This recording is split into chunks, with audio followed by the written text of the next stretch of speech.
Hello, welcome. I am Jack, GMing Shadow of the Broker 135 Contingencies. You may immediately notice that our typical Roll20 setup is not working. We can't get it to work right at the moment, so we are going to go super old school and use that old-fashioned theater of the mind. Hopefully most of you listen to this while doing something much more productive, so this should work out for everyone.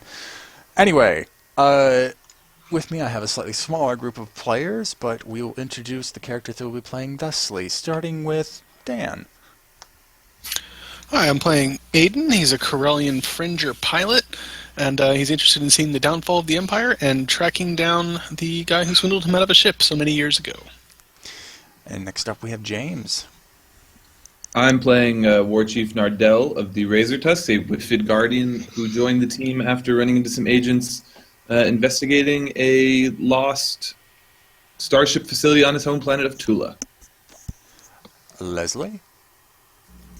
Ladies and gentlemen, children of all ages, I introduce myself as Ha, the famous bounty hunter. Do you mean infamous bounty hunter? And the crowd goes wild. And lastly, we have Shadowcat. Hey, I'm playing Commander Shepard, and this is her favourite spot on the Citadel. I'm playing Dara. She's a gunslinging pilot sharpshooter racer all the way from Scylla. Nicest place on the And Citadel. she's been with the broker for quite a while. Yeah. We're Mass Effect's playing up coming out Omega on the here. 21st. Sorry? We're playing up Omega here. This ain't no Yeah, Citadel. this is the edge of the Empire. Oh, yeah, sorry. This is her favourite spot on Omega. Endorsements never go as far in the Terminus systems. Anyway, crossing platforms. Going ahead before I forget to roll those resources. 89, I bet, sales over obligation, doesn't it? I don't know, actually. Let's see. No, everything misses by a Yeah. mile. Okay. Alright, we'll be having one of the Blander missions then. Alright.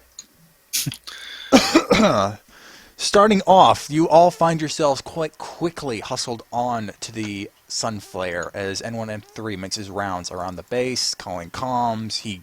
It seems like he's gathering how many people he can to get on the Sunflare and quickly go. He tells you your destination is Ord Gimmel. He plots in a course, and the ship is just gone before any of you can ask what's really going on. You mean before we could actually get our asses on the seats? Probably, yeah. Like, you can't even get to the cockpit to sit down before you feel the ship lurch into hyperspace. Aiden's like got one hand on the wheel, quote unquote. the Be flight careful, stick. Lupin wouldn't like that. Aiden's flown this more dangerously in the past, and he's got away fine. He certainly has. Anyway, He piloted down to a planet with his feet. He's okay. once the ship gets underway for probably a few minutes, enough time for all to catch your breath and just wonder what the heck is going on, N1M3, a bit more calmly, ushers you all into the conference room where hologram, a familiar one, of the broker appears. And alongside her, since you know her identity at this point, appears the planet of Ord Gimmel, which some of you may be familiar with, given Aiden's in there. last year's events. Wow. On the capital city of Ord Gimmel, Gahar, involving the restoration of Queen Nehenna. Agents, So, we have an emergency. I recently dispatched Macron Duvel to assist Alliance diplomats on a mission to Ord Gimmel. While I can confirm he arrived on the planet, the diplomats he was sent to assist report that he never made contact. While this alone is distressing, the situation threatens to escalate, as I have received information that several HoloNet feeds frequented by bounty hunters and their respective guilds have updated Macron's bounty, informing all of them that he is on Ord Gimmel. If the guilds are aware of this, no doubt the Empire is also aware of it now. Your mission is simple. Go. did he do something to draw attention to himself? Oh, come on, this is Macron we're talking about. So maybe. There has not been a specific defining event that I would identify as his calling card, So it makes it even more distressing that the guild somehow found out that he's on Ord Gimmel. Hmm. Your mission is simple. Find Macron and extract him. However, Where on planet was he? the shuttle was set to Gahar, and I can confirm it touched down with him on board. So, if he has not gone far, he should still be in the capital. And perhaps it is in his best interest that he remain there, given that once he moves outside the capital, he can be quickly found, given that most of the surrounding area is manufacturing complexes with automated details. And, sorry, broker's a little clamped. And just open spaces. If he has left Gahar, he would have probably already been found. So what's the bounty? Is it wanted dead or alive, and how much as Hawk is cleaning his guns? The broker's not clear Realize hologram. this is a friend of Bounty. yours, right? The broker's hologram turns to you and says, "Given your resources, Hawk, you could probably find that out very quickly by yourself." All right, yeah, Hawk is going to check his bounty board and see what it's saying about Macron. It's not on a lot of the public feeds. You actually have to go into the more secure, I say that in air quotes, shadow feeds that some of the more subtle guilds use. And you find that his bounty is in the millions of credits. Alive. Dead? About 500,000. Cha-ching, cha-ching. So, Hawk, Don't remember, this is a even friend of think ours. so.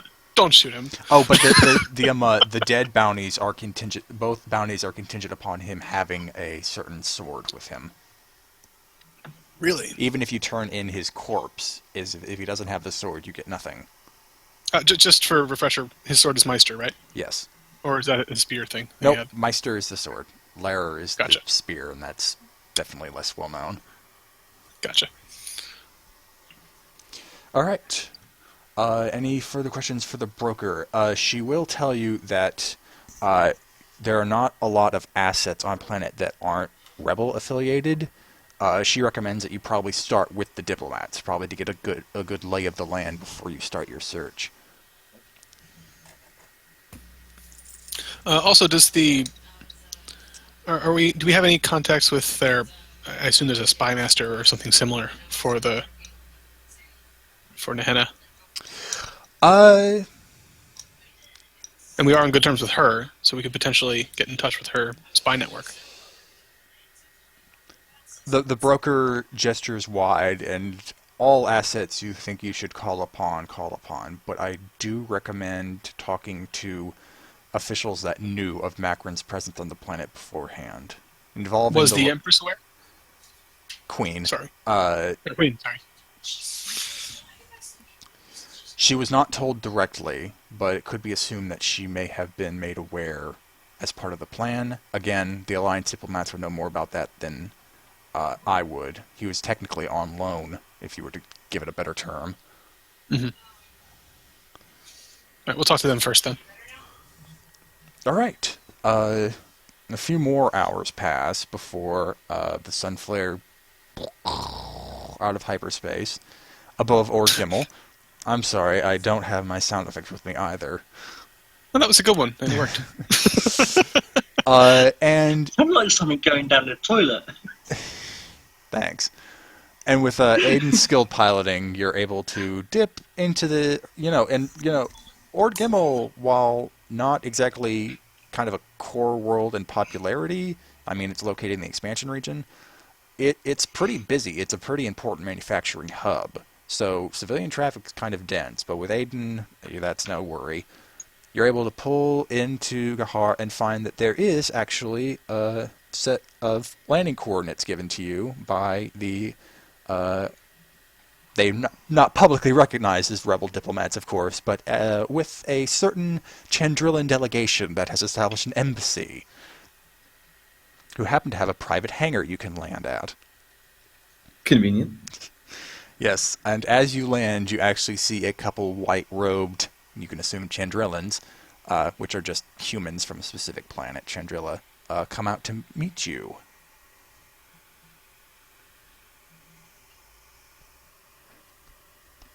So they're coming out to meet us. So Yeah, they're coming up to your boarding ramp, waiting to where you get off. They look quite nice. Your thrusters are blowing their robes all about. It's very fancy. any Mon Mothma? Is Mon Mothma around? You don't see That's probably her, not- but the robes are kind of characteristic. Yeah. You actually see one older woman and one balding man. All right. So I guess I'll head the pack and introduce us. Oh, yes, hello, welcome, and they both give you a bow, but the balding man seems to take the lead. So glad our associate could send help at this crucial time. Tell me, is everyone here in confidence? And he gestures about the, hopefully, 4 of you that have all exited. Yes. We're all Yeah. trusted. I trust these people with my life. Good. That sort of trust is going to be needed for what's ahead. Quick, come with me. And he gestures you back inside the embassy, because the hangar is kind of open air.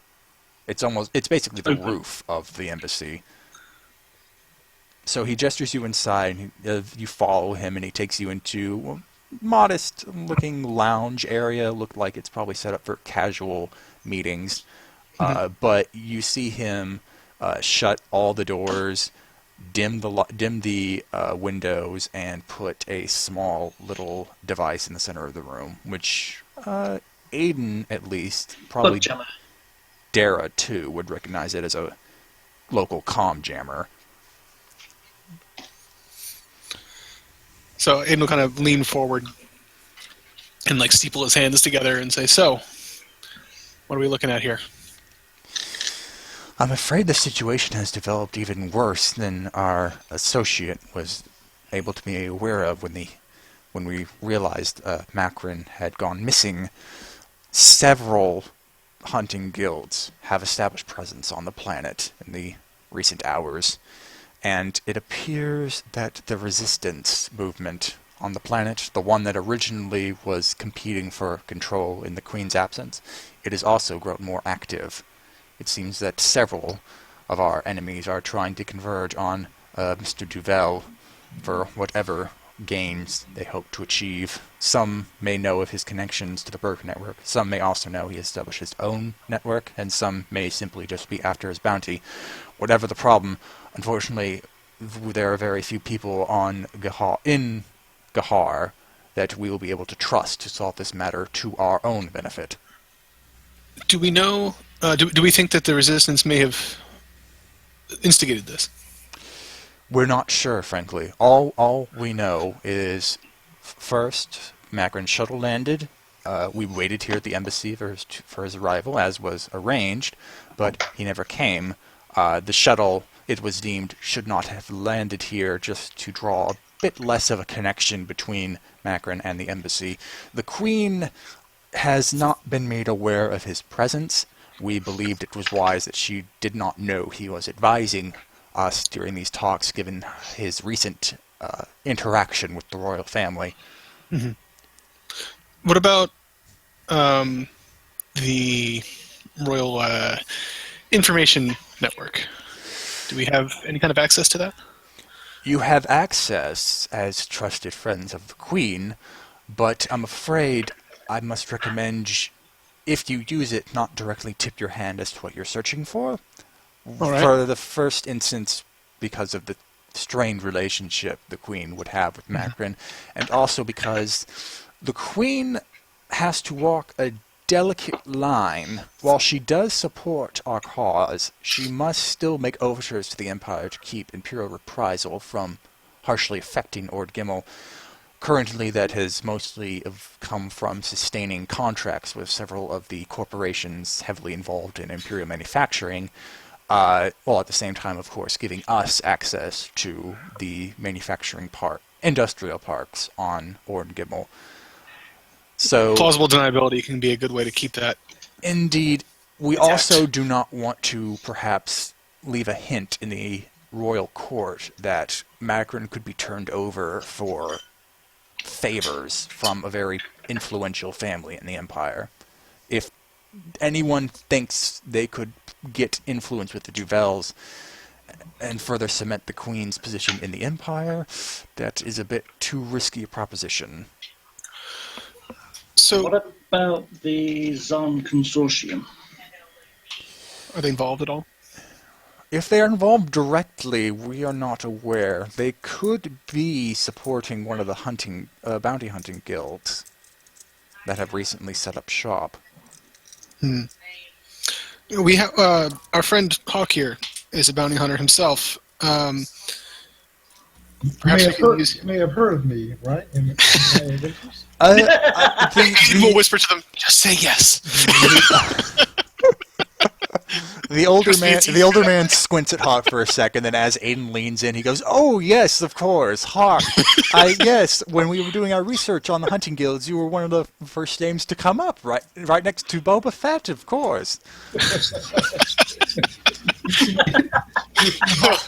You'll see Hawk lift his head like he's like, yeah, I know I'm the man.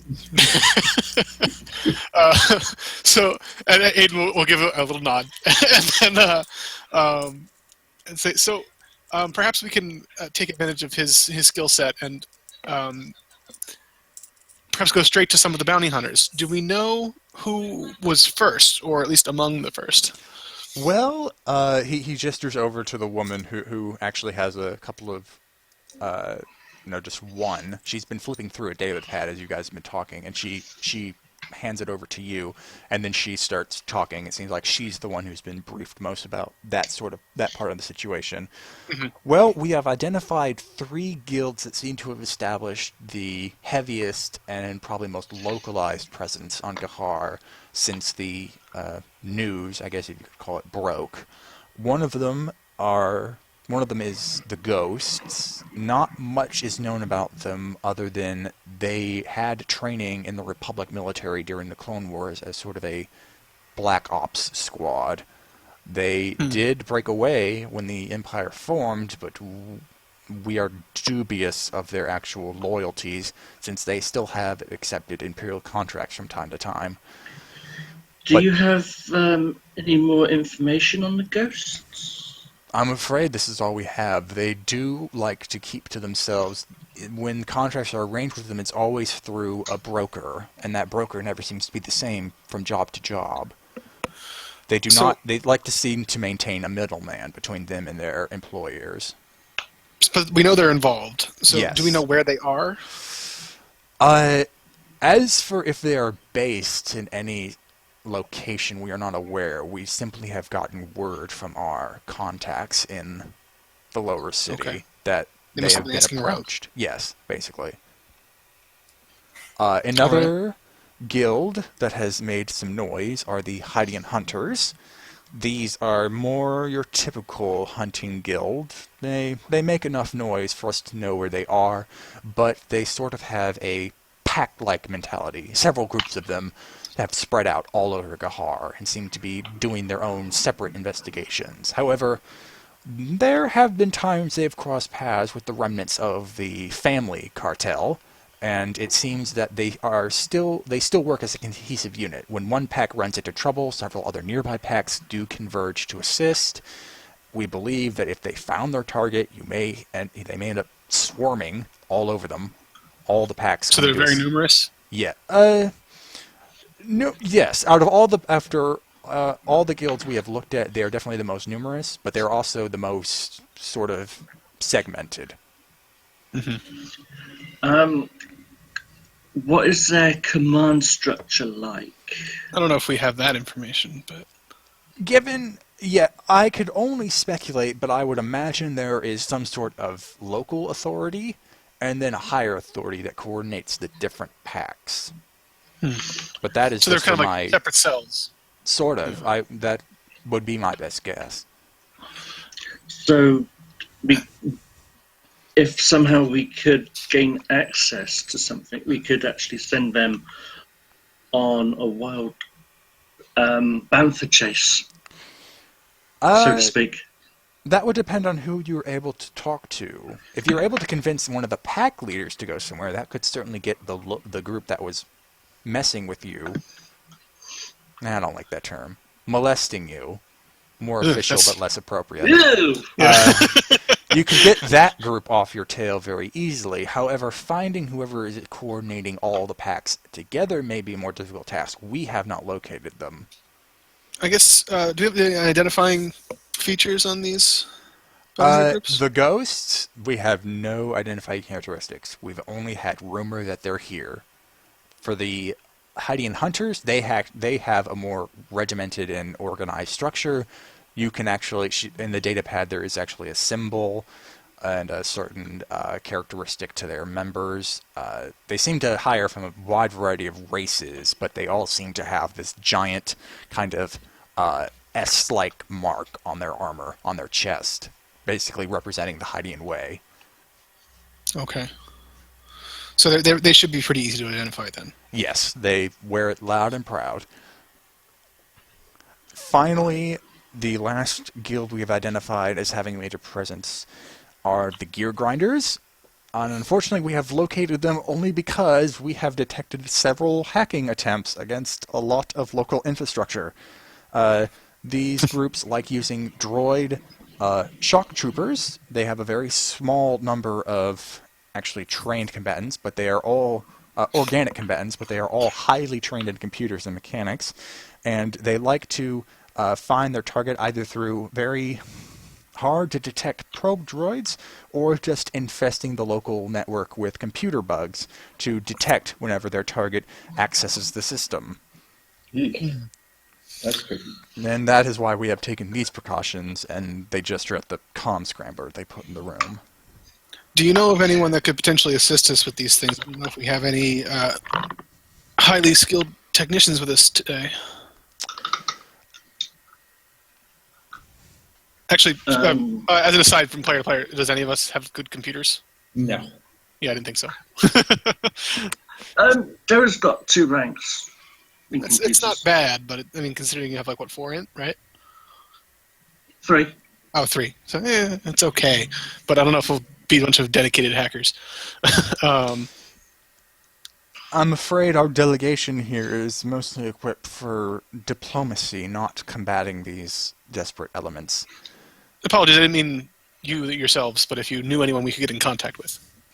Well, there are, of course, plenty of freelancers in the lower city you could try contracting, but their loyalties might be dubious. Fair enough. At this moment, Dara will give Nardell the appropriate look as to say, "So what do your spider senses tell you?" Yeah, I guess Nardell could try to foresee. All right, so I don't do what I did last time during the improv and completely wax poetic about a situation when you're looking for a specific answer. What kind of goal would you have in mind as you're doing this foresee? Let's say, Nardell wants to try to look forward and try to kind of foresee the next time he sees Macron.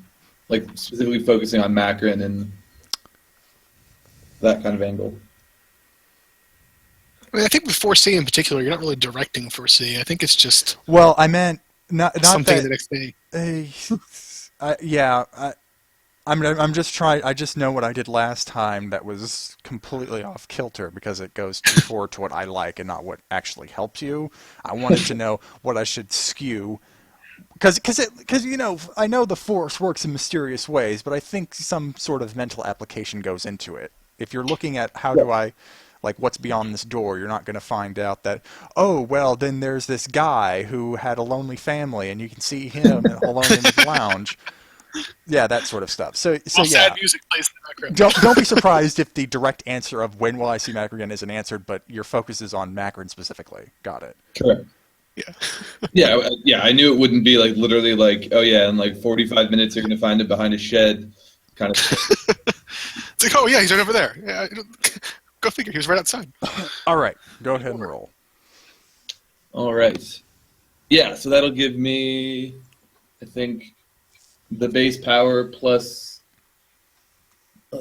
Let's see, foresee. Base power plus 2 specific details. All right. So as Nardell closes his eyes, you see a wispy image of Macron appear before you. He seems quite ghostly in appearance, not quite there. As you reach out to him, you see he reacts to your presence, and he has like a look of sorrow on his face, of regret. And as you reach out and you kind of almost touch him, the apparition vanishes. And then you see him appear again, further away.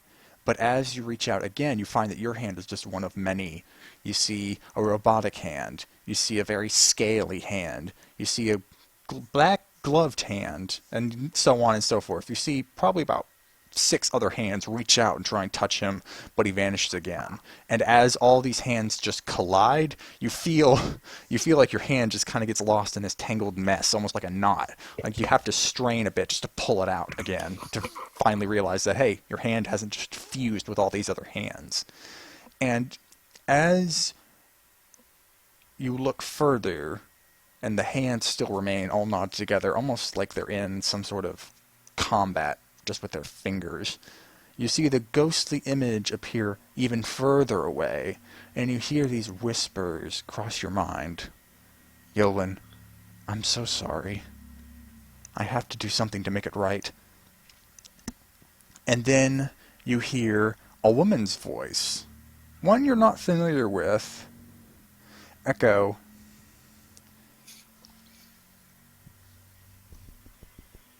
whoops, sorry, I accidentally flipped that switch. You hear a woman's voice echo, I will do what I can to keep your path muddied, but if your friends are truly your friends, they may see past me. And as that voice, it feels like as it's echoing, it's getting closer to you. And you try and look through that darkness, and you see suddenly before you a woman, young in face, but her hair seems incredibly gray, and there is a bandage over her eyes, but you feel like she's looking at you, and she's there, tangibly. And as you reach out to touch her to try and feel if she's real, your fist clenches through nothing, and the sudden, in that sudden jolt of the fact that you thought you were touching something but you're not, almost like if you're trying to take a step that isn't there, that jolt takes you out of the vision. Yeah, so I guess Nardell will share that. So what did we learn from that vision? Our time is short, and as we knew, or as we suspected, many others hunt the same quarry.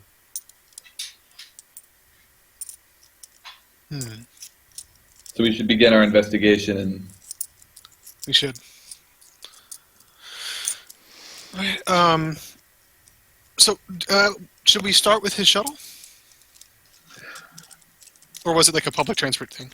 It was a chartered shuttle. The broker had it remain here in case he left some clue behind, so you are free to check it out. But it is something that is not directly owned by our associate. Mm-hmm. Is the comm jammer for wired comms or unwired comms? Or just comms generally? Well, the I think it's just generates frequencies, right? Yeah, it's basically meant to prevent any transmissions from leaving the space in case there are any bugs in here that just they weren't able to find. But that's theirs. Okay. Yeah.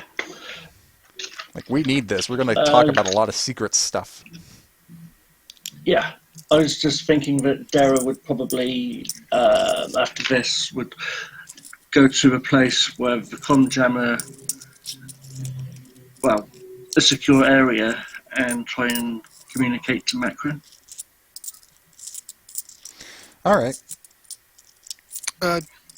If Aiden sees her Unless pulling out her comm to try to like dial him effectively, he may point out like this may lead them straight to him, especially with the with that the gear grinders, I believe, on his tail.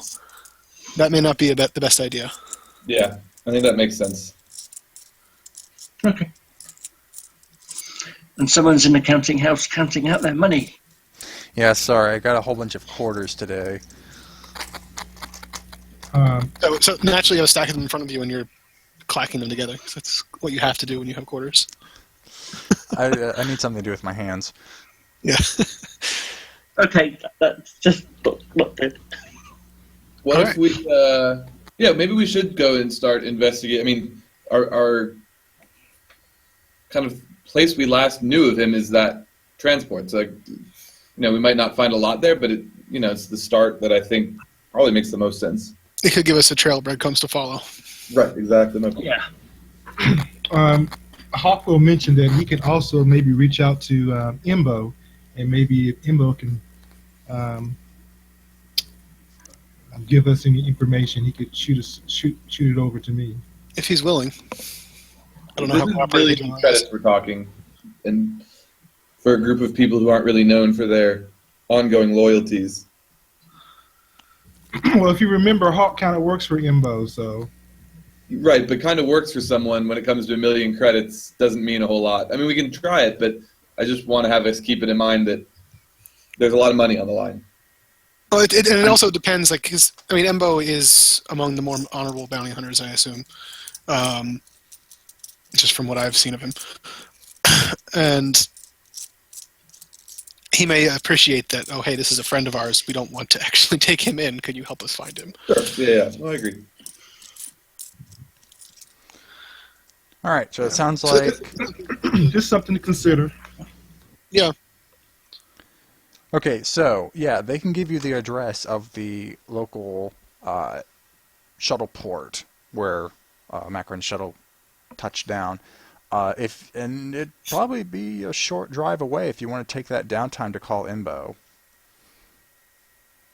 Yeah, sure. We'll grab I assume we have a speeder to use somewheres. They provide you with a decently kitted out speeder. Don't expect to run any races with it, but it fits all of you and has a good speed to it. Aiden can make it run races. He'll be fine. Of course, I forget. You have special ways with machines. Hey, he can make it go 2 speed faster than it normally can. That's pretty useful. Should we take a look around the transport? Through the transport, check it for traces, etc. Well, do we want to resolve the communication while we're on the way? Yeah. I guess you can. I mean, you can't check the undercarriage, but you can check all around the passenger area while the call's ongoing. Yeah.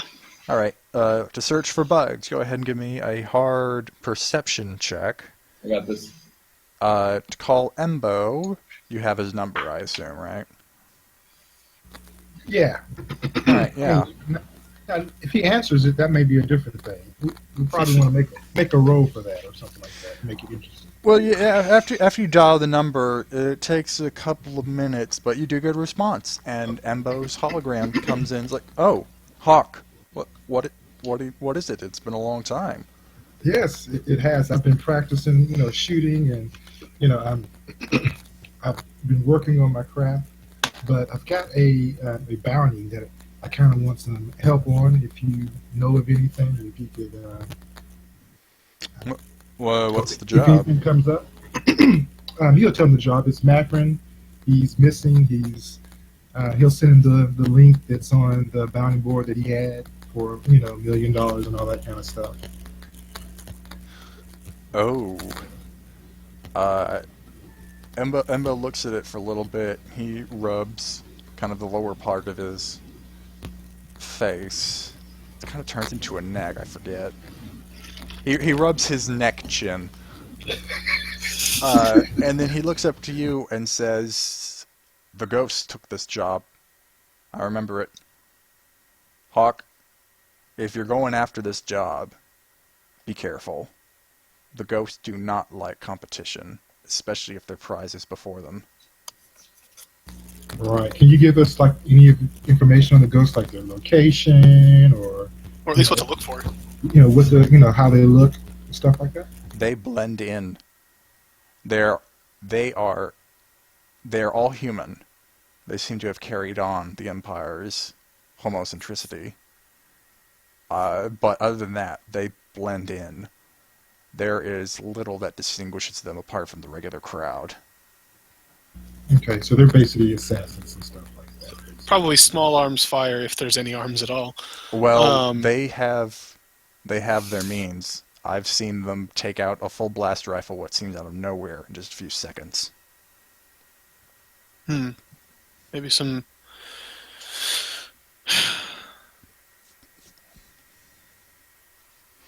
Okay. Do you know anything about the gear grinders or hunters that are in this part of the sector?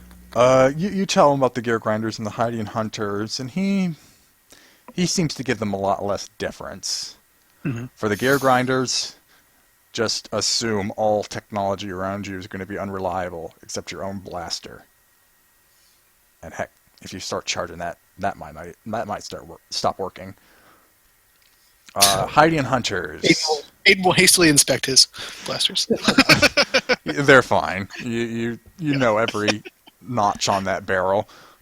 Hiding hunters, he thinks for a bit. Thinks is like they're capable fighters, but a divide and conquer strategy works pretty well with them. As long as they aren't able to converge on you, you can pick them off. Of course, assuming that you're going to fight these hunters. Yeah, they'll probably come down to that. We know their competition at least. Well, be careful.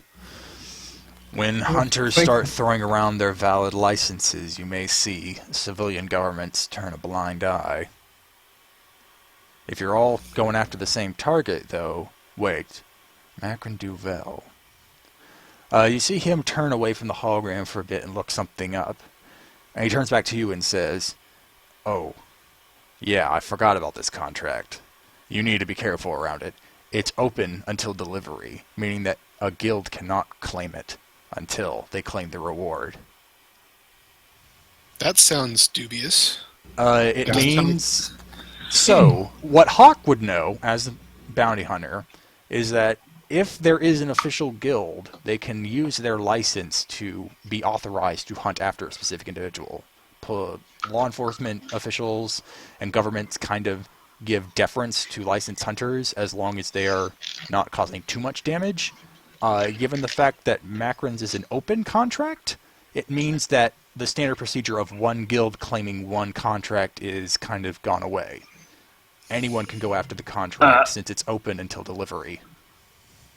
Does that mean they could try to steal it? Yes.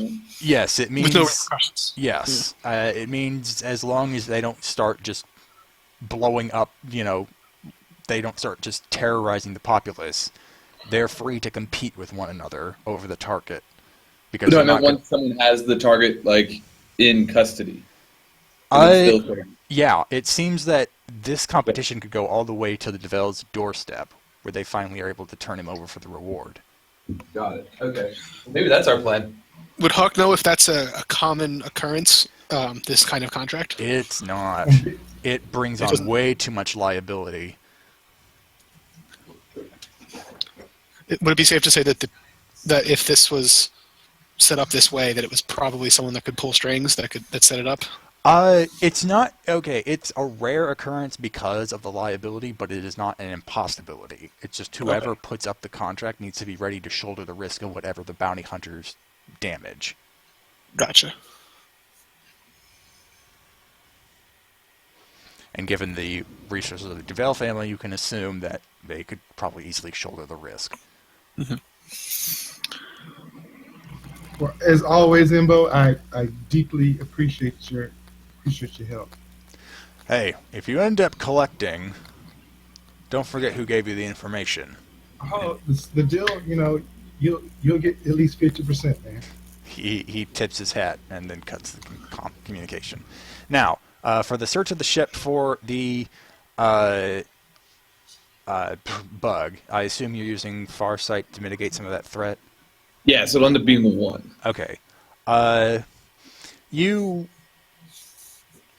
a bit intensely search whatever you can. In fact, using Farsight, you look through the ship to even look at the parts you wouldn't be able to in mid-flight anyway. You get a pretty good look.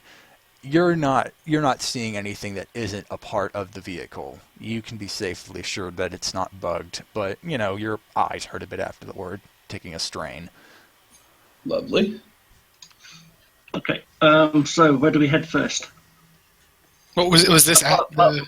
We are on our way to the hangar or wherever the shuttle landed.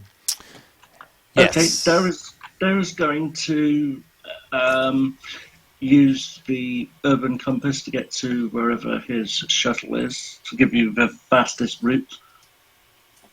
Okay. Let's see here. Does that do a check or? Yeah, is that a... I assume that's a talent. No, it's a It's a gizmo. Oh, it gives that's boost odd. to navigation. So if we were not going to have a check to get there, we don't need a check. Okay, yeah. Yes. Okay, you pull up to the shuttle port. It is actually a large hollow portion of one of the towers that you see pretty much all over Gahar. It looks about like 10 levels where it's more like open concrete balconies than an actual floor, with probably just like a central elevator chamber to get from level to level.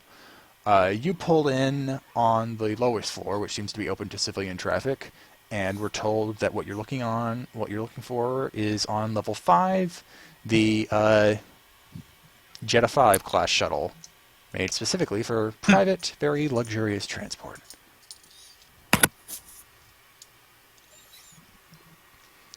Heading up there, trust Macron to get this. yeah, heading up there, you see that it is actually the only shuttle on that level at the moment, which may not be that odd. You've been seeing shuttles flying in and out ever since you first arrived. On approach, you find the ship has been locked down. And it looks By the control tower or like by internally? from the looks of it, it's internally. It seems Okay, so to the be, ship itself docking is locked down, plans. not the platform. yes. Gotcha. Platform itself seems open. You just haven't seen anyone land. I mean, Could I? Go sorry. for it. Go for it.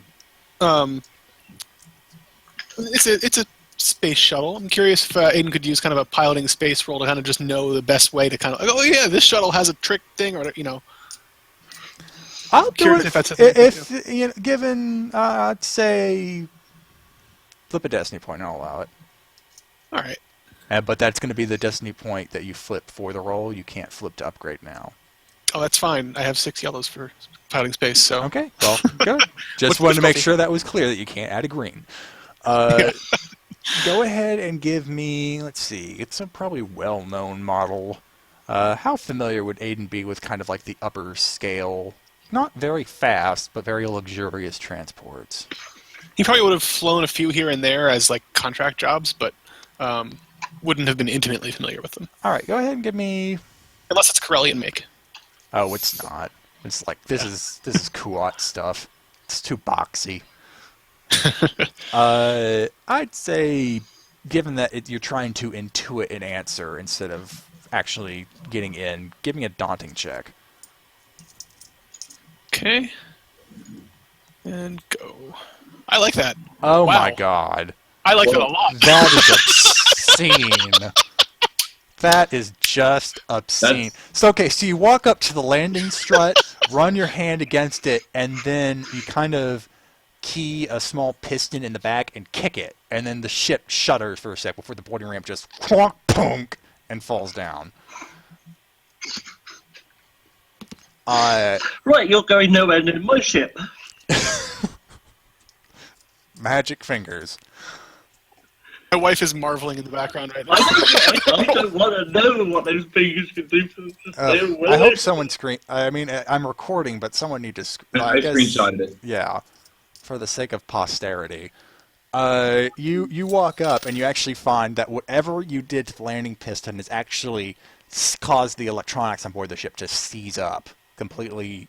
I'm going to say undoing whatever electronic security measures had been put on board. You could pretty much fly the ship out of here if you wanted right now. I'll just so we're in, right? So let's take a look. Oh yeah, you're in. Yeah. All the doors take a look are around. wide open. Aiden will give it a little kick and be like, yeah, hey, there's a design flaw in these ships. And bam. The doors just all unlock.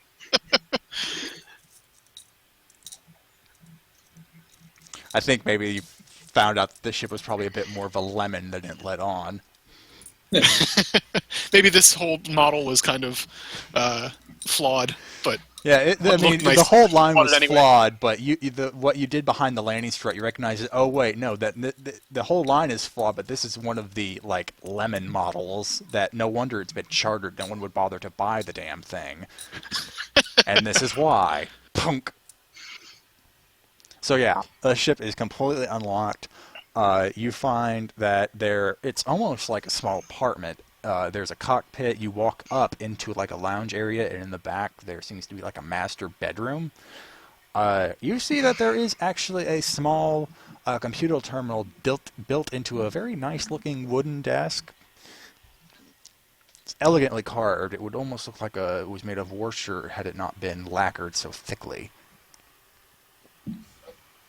And of course, because of whatever you did to the frickin' ship, the terminal is unlocked.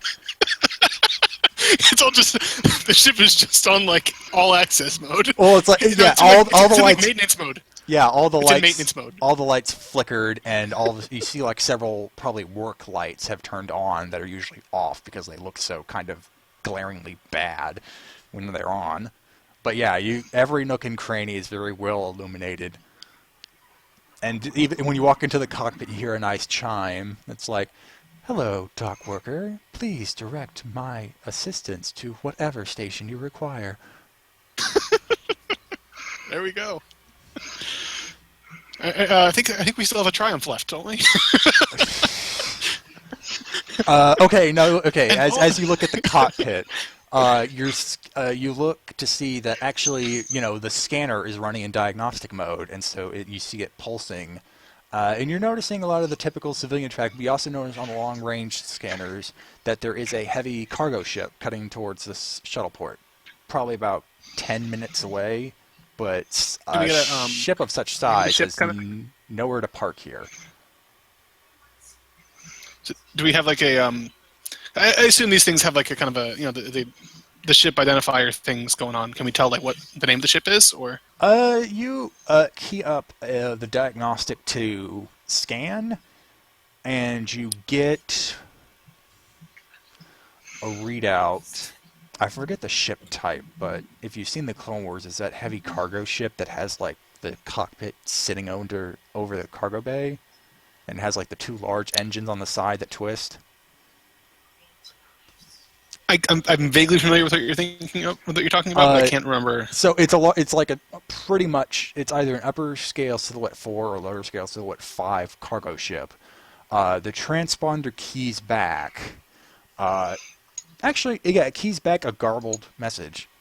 It seems that the data is corrupted, and it keeps trying to repull the transponder again and again, but it keeps getting a different result, and that same result is just jumbled letters. This must be the aforementioned ghosts. Dara's going to go and see what she can find on the computer. All right. You can tell that they're about 6 minutes out. Anyway, Dara All right, we're on the clock, people. Over to the computer, and security's off. And you notice that there are actually several logged messages between Macron and some comm station on Ord Gimmel. It seems to be that he was sending these messages. Okay, Dara's going to actually download them into Holocom if she can. All right, you look at them and you can tell they don't seem to be encrypted, but they do seem to be using some sort of code. Like you get, "We'll come to A for B, see you at C." Not that directly, but that's basically the gist. Like there are recognizable phrases, but a lot of the perhaps detail work is covered up. Yeah. Yeah. Okay, she's just going to grab everything off of that terminal, and so she can wipe it, or better yet, if someone can move the ship to a secure landing area. Yeah, Aiden can certainly fly it somewhere else. Yeah. Nardell is going to do a sense check just to make sure there's no one on the ship. Or otherwise around. What's the range on that? Out to, I think, just short. Oh, it's short, but do you have any of the talents that would modify it if you got enough points?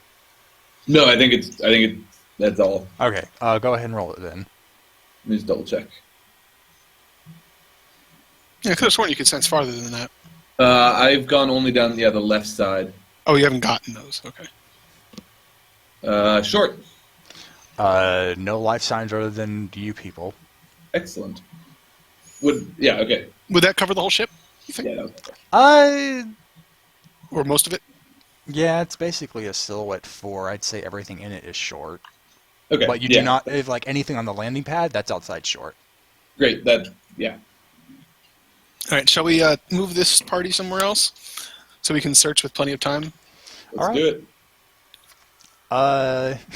As you sit in the cockpit, Fly low to avoid detection potentially from that other ship. As you sit in the cockpit and start to key everything back towards a workable fashion, you notice that because the ship was in maintenance mode, its transponder codes are disabled.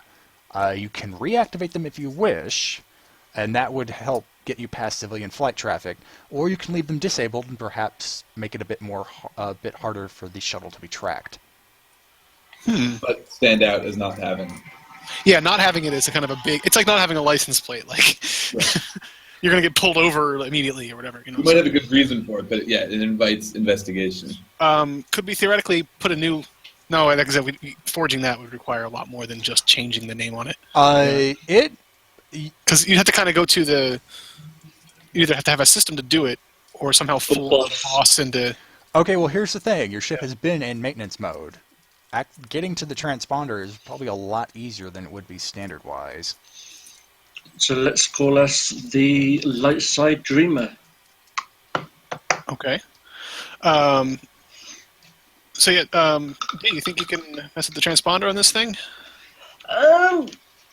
Probably with a little bit of help. Yeah, let's take a look. Okay, where am I?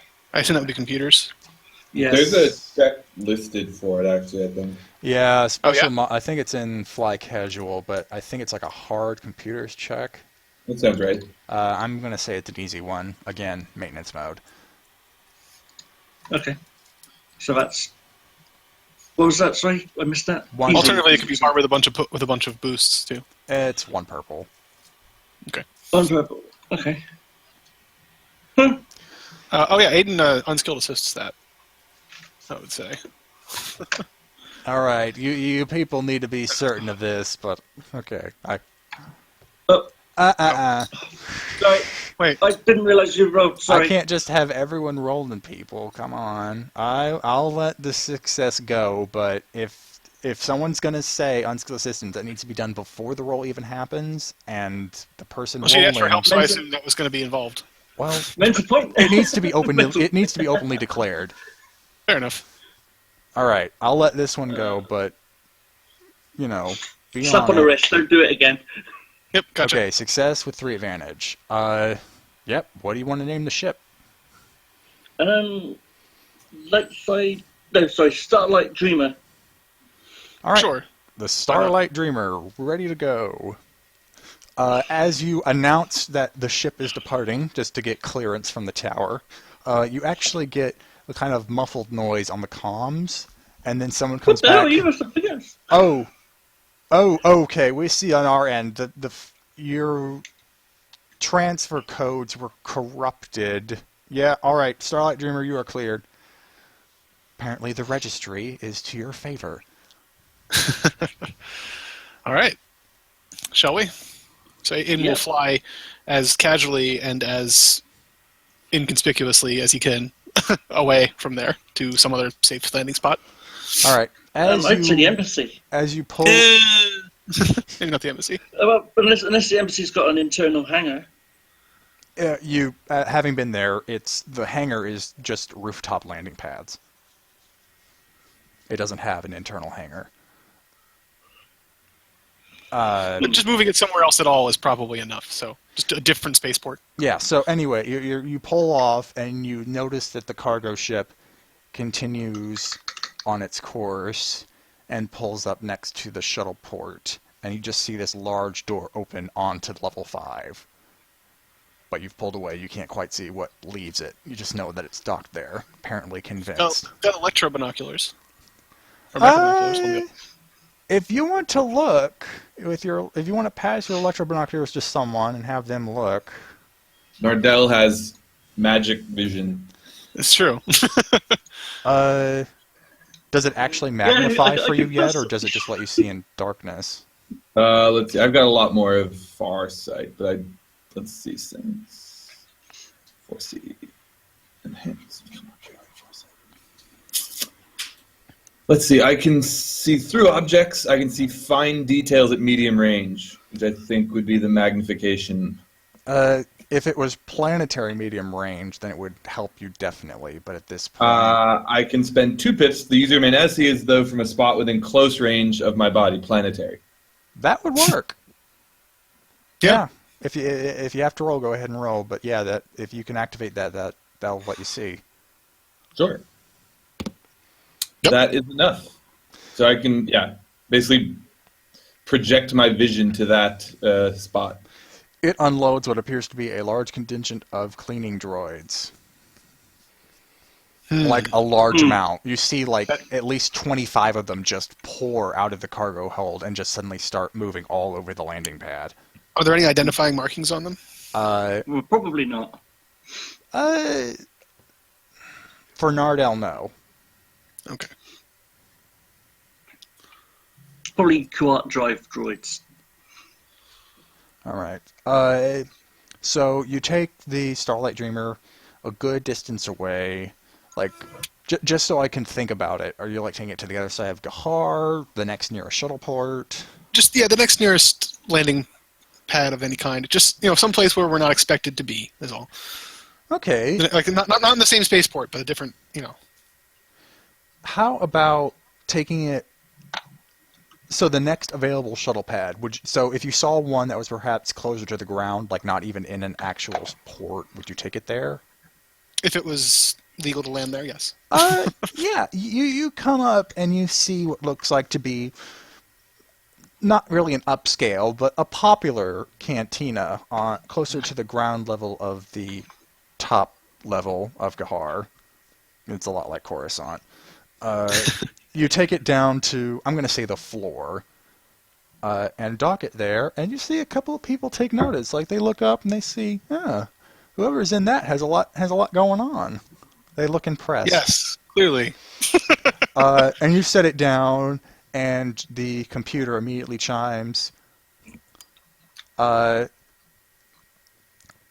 The Cambric Company is happy to pay all available tolls, and you just see like a little credit transfer automatically take place. Nice. Chartering company. That quadruple triumph still paying it forward.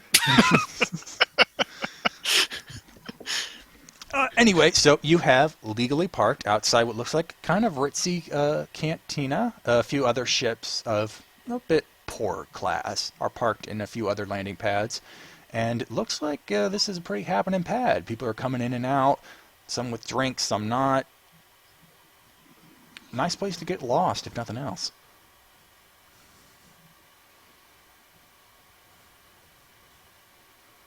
So, we landed here. We left mostly to buy ourselves time. So, we have all the time we need now to search this shuttle properly, right? I don't think we really did an actual search before. We just looked at the computer. Yep. Let's go and see what horrible fashions Macron has. You go into the master bedroom where you originally saw the closet. You open it up, it's empty. Whoa, no clothes. Okay. He is in So he's the either nude. naked or wearing the only set he has. One or the other. You look around, Ooh. you're seeing that there is no personal items in here. Like, the bed is made, and it looks like, actually, go ahead and roll me hard perception check. Anyone who's searching. Okay. Like any one person or anyone who feels like searching. Yeah, if the whole team feels like searching, each go ahead and roll me your individual ones. But stop before anyone else rolls. For Okay. Dan, for Aiden, if he wants to roll, and for Dara, if she wants to search. I'm going to upgrade it for both of you. 1 red, 2 purple.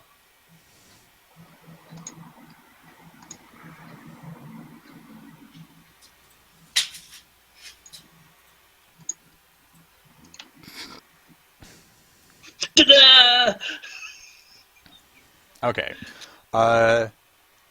Nardell, you notice on the floor there are definitely marks in the carpet. Someone has definitely been here, walked about, and used the space. But you also see no evidence of anything that was Macron's that was here, is here. It seems if he took any stuff with him, he took it with him when he got off the shuttle. So if he left of his own volition, he covered his tracks, basically. Actually, the opposite. In fact, that goes into Dara's results. You get, like, there are dust marks, there are track marks. It definitely looks like the space was used, and he left, and no effort was made to hide his tracks at all. It definitely looks like he wasn't announcing it to the world, but he definitely wasn't really hiding the fact that he was here. He just didn't have much on him. apparently. That sounds like Macron. He's pretty straightforward, generally. Yeah, doesn't- he'll just tell him what she finds. Yeah. All right. Do we get anything else from the other people that searched, or is that the main gist of it? Kind of, yeah. That's kind of the whole spectrum of results. You pretty much get that Macron was here, left completely, but didn't care about covering his tracks. And there was no record in the computer of where he might have gone, Yeah, right? that was my question. It looks like his last communication was combining it with the navigation log when the ship reached the Ord Gimmel orbit. Who was it to? The recipient was simply a comm station in Gahar, not a specific individual. Okay. And then probably from the comm station, it will then go on to the recipient. I take it. That would require an investigation of the comm station. Okay, so while we're here, maybe we can... I think we probably got as much as we can out of this shuttle. Shall we ask around the cantina that we happen to find ourselves in here? Do some streetwise asking if they've seen someone of Macron's description, or at the very least, maybe some of the bounty hunters.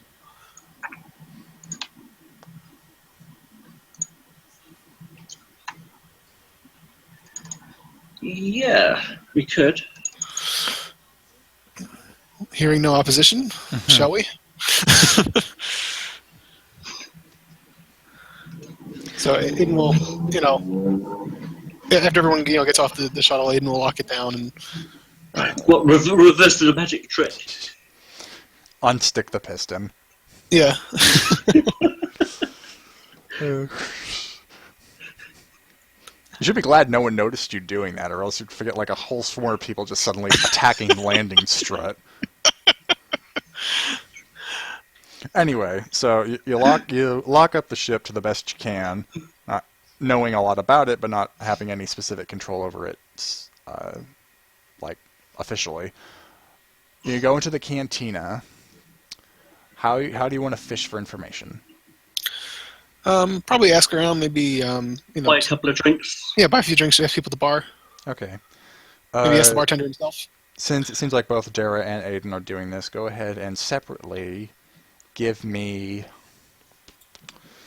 Are you going to ask about Macron specifically, or more about, like, the hunting guilds? Dara's going to ask about Macron. Yeah, and Aiden can ask about bounty hunters in general, not necessarily specific ones, but... Or wouldn't it be better if Hawk asked about the bounty hunters? Well, no, because Hawk is a bounty hunter. He would be more likely to ask about Macron, if anything. Okay, yeah, Dara will ask about Dara will ask about Macron.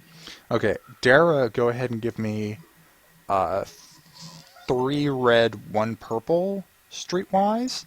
Aiden, give me just a flat, hard, streetwise. Okay. I'm going to add 1 setback to both those checks because of your unfamiliarity with the terrain. Social terrain, which I guess Aiden can get rid of. Oh, shit. Well, I'm going to flip just to increase my odds of, Screwing up. Yes. While they're doing that, Nardell, give me 2 boosts, but a daunting vigilance check. All right. With 2 boosts? Yes. So I'm going to do a second chances thing here and re-roll 2 of those dice. Which ones? Okay. The two advantage ones. Okay, so for the moment, you have 1 threat. Until the yellows turn into something else. I'll take it. Okay, so 1 success? Yeah, 1 success. Yeah. Okay, yeah. 1 to Because 1 nil it, actually can't. 1 to nil it, 1 to actually succeed. Correct. So 1 success, 1 threat. Let me go ahead and see Nardel's roll before I do all this. And it was daunting, no upgrades? Yeah, and you just get 2 boosts. Woo! Alright. Nardel first. You look around just to see if there are any perhaps shady characters that you could either keep an eye on or just impress yourself upon. You see the woman from your vision, sitting by the bar, sipping a drink. She is wearing the wrappings over her eyes that you saw in her vision, but apparently that doesn't seem to faze her. While you think about what to do with that, Dara, you ask around about Macron and get a lot of people who don't seem to know what you're talking about. You drop the Duvel name, perhaps a bit accidentally, and people go, "Oh, a Duvel!" And they seem to know a lot about the family, but when you mention Macron, they kind of seem to shrug their shoulders a bit. But you feel there are eyes on you now, perhaps just a bit out of sight. Aiden, you get into a good drinking round with someone, taking a strain, because you kind of get a bit tipsy as a result, but you get in good with what appears to be a little mover and shaker, someone who seems to frequent the cantina a lot and has his ears to the ground. Not necessarily an info chant, but perhaps someone who would like to be one. So you could probably But nothing crazy, but he knows some things. Yeah, you could probably grease the wheels here for a few credits, probably in the form of drinks. But you feel like you have someone you could perhaps pry for a little information about the bounty hunters, because they seem to have taken notice when a bunch of oh, whoops. Someone has taken note. Oh my gosh, I'm tripping all over myself now. You found someone who has taken interest in the bounty hunting guilds and will probably tell you about them in exchange for probably a few more rounds. Yeah, Aiden will buy him a nice expensive bottle of Corellian whiskey. All right. Or not expensive, but a big bottle. All right. And then we go back to Nardel. I think for the moment... So, okay. She's there. She's got the eye wrap. Is she with anyone? Not by the looks of it. She seems to have... okay, Hawk's by the door. She seems to have gotten a couple short chats with the barkeep. But she doesn't seem to be... She seems to be alone.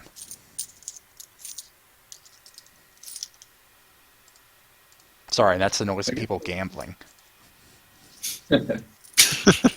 Nardell will at least just watch for the moment to see if it looks like she's waiting for anyone or she's literally just drinking by herself at a bar, or if it looks like she's also kind of doing the snooping around a bar kind of act. All right. At the moment, she seems to just be interested in drinking, but she seems to be nursing whatever she's got in front of her. Going back to the person who has hit upon an avenue, Aiden, what specific questions are you going to press on this guy? Oh, mostly just anything about bounty hunter activity. So this guy, whatever his name is, what is he, like a human Twi'lek? Let's say Zabrak, whose name is Sor, S-O-R. Sure. So it's like, Sor, I feel like we've gotten to know each other a bit here. Aye. Okay. A Scottish Zabrak. Sure. Apparently.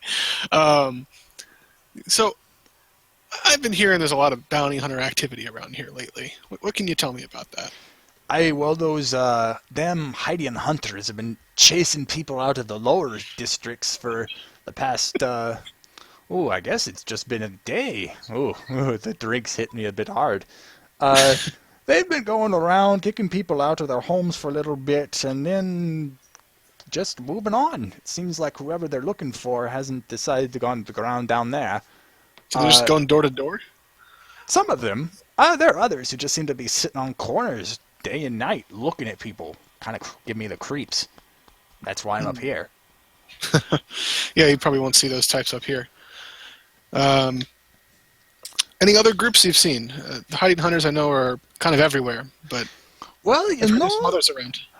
I haven't seen them, but I've gotten whiff of the fact that the gear grinders are here too. A lot of weird stuff's been happening. A lot of maintenance droids have gone missing. A lot of them have turned up in weird places. I think I'm going to for an Arabian accent all of a sudden. But you know, laddie, I'm gonna have my fun too. A lot of people have just been reporting a lot of weird stuff with their data pads. Like, they'd plug them into the network, and then all of a sudden they'd be running slow or pull up some weird programs. That's why I keep mine off the wireless. That might be smart for the time being. Yeah.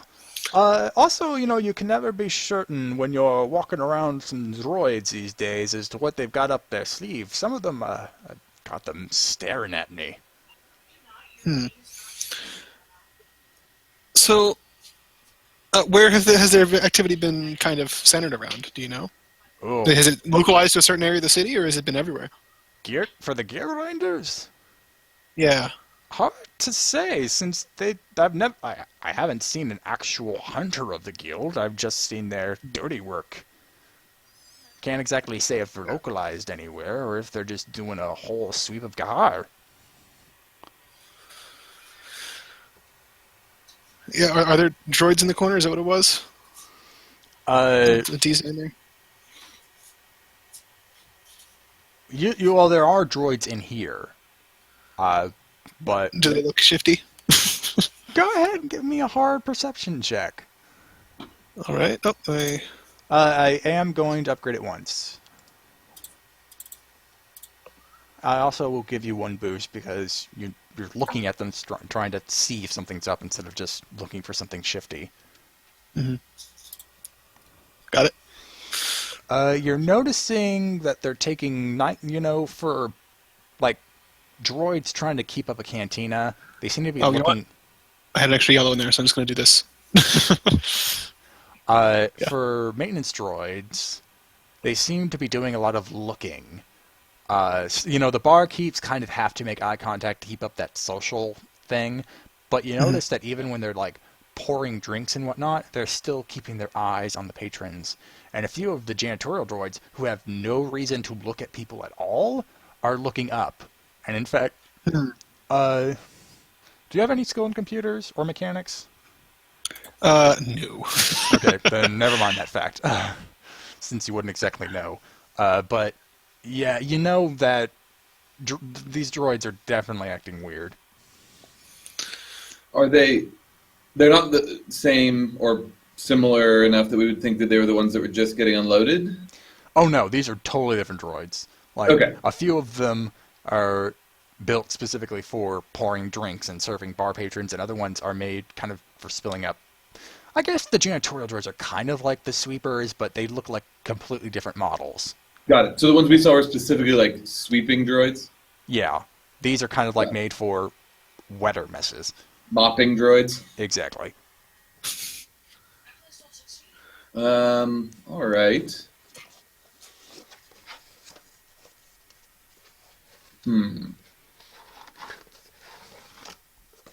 Oh, and also, if you drop any hints about the ghosts, Sword seems to have no clue what you're talking about.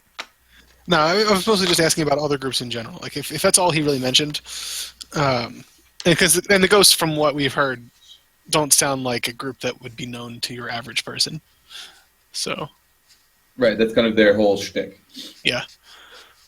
So I wasn't expecting to hear anything about them. If I did, cool, but... All right, so Aiden will buy him another round just to, as a thanks. And You're a good kid. You're gonna go places. Mark me word. I've been a lot of places.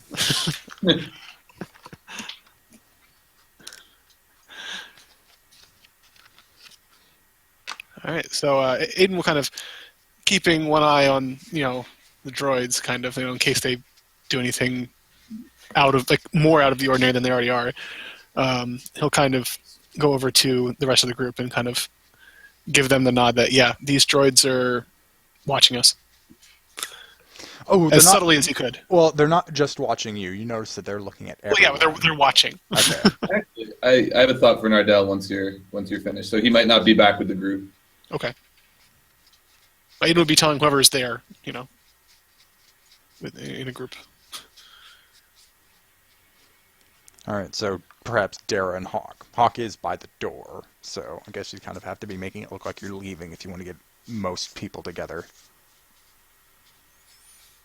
Okay, so let's say this is we can have Nardell meet back up, and we'll have this conversation while he was having that one or something. Okay. Yeah, sure. Nardell's going to go over to the woman and attempt to connect on the fact of not a shared disability, but that they both have disabilities. Yeah. Nardell being in possession of a useless, destroyed arm, and her evidently visually impaired. Does she have a staff? And a friend with a big gun? Just out of curiosity. Boo. Like a walking. Boo, man. Boo. No, you don't see any walking instrument with her. Rogue One was nice, but come on. No guide droid or dog or anything? Nope, you do not see any assistance with her. Yeah, so I guess Nardell will walk over and kind of... he'll make a little noise as he approaches, thinking that, it's not very nice to sneak up on a blind person who obviously could never see you coming. And mention that... Or, kind of just ask about how she gets... Well, and say, this might be kind of an improper question, but I'm curious as someone who is newly disabled. How are you getting by in the world? You seem to have no kind of aid or anything. Something like that. As you approach and sort of announce your presence, you see her put down her drink, and as you talk, she kind of swivels in her stool to look. I know you can't see her eyes since they're wrapped, but it almost looks like she's looking directly at your face, making eye contact if she was able. And you ask the question, and she says, when I first lost my sight, I felt pretty lost for a while, for some months, maybe even years. Felt like years a few times, but and she just waves her hand, sort of dismissing the thought. I found my own way. I had family and others eventually who were able to teach me how to find my way without getting all these clumsy things, clumsy accessories. I think a good support network is the answer. Right. What do you do for work, if I may ask? She kind of swivels in her chair a bit. Seems like she's not playful, but at least entertaining the thought. I guess you could say at the moment I'm unemployed, but I have people who are able to afford me.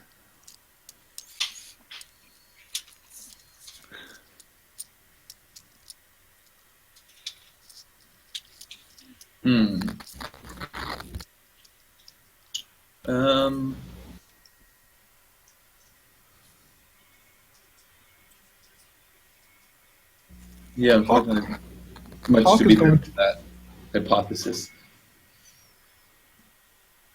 And I guess, Nardell can. I mean, we've come this far. It's obviously an awkward question, and I'm not pressuring you to answer. But how did you come to lose your vision? A violent encounter. I used to have a very cruel father. Unfortunately, in the effort to save me from him, it took its toll, and she gestures to her face.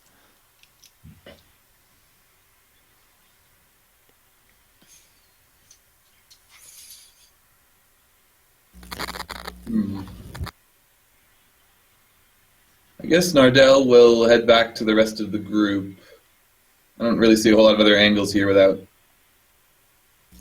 Without tipping a hand. All right. Well, Yeah, just. Well, yeah. when Ardell was talking to him, Hawk is going to run, see if she's got a bounty on her, or see if she is a bounty hunter, or anything like that. Check the bounty registry. You're not finding anything on her, bounty or hunter. Okay. As Nardell turns to leave, you feel a grasp of one of your fingers. As the woman doesn't try and stop you, but she tries to get your attention one more time. And she says, "Though, when I have been paid, I think some have called me a bit of a fortune teller." And her free hand goes to her side, where you actually see there is a small deck of cards. And she says, "I've played with these a few times in my boredom, and I think I've seen you in them too. A great hunter who seeks prey, but not to kill, but to protect. Am I onto something?" I've hunted many things many times. Some to kill, some not. So, in that sense, I suppose you are not wrong. She kind of giggles, probably not giggles, but she kind of gives a soft laugh and says, "Coy statements for coy answers, fair enough. But a bit of parting advice. When I want to find something, I usually think it's better to look up rather than down." And with that, she releases your finger. Goes back to her drink.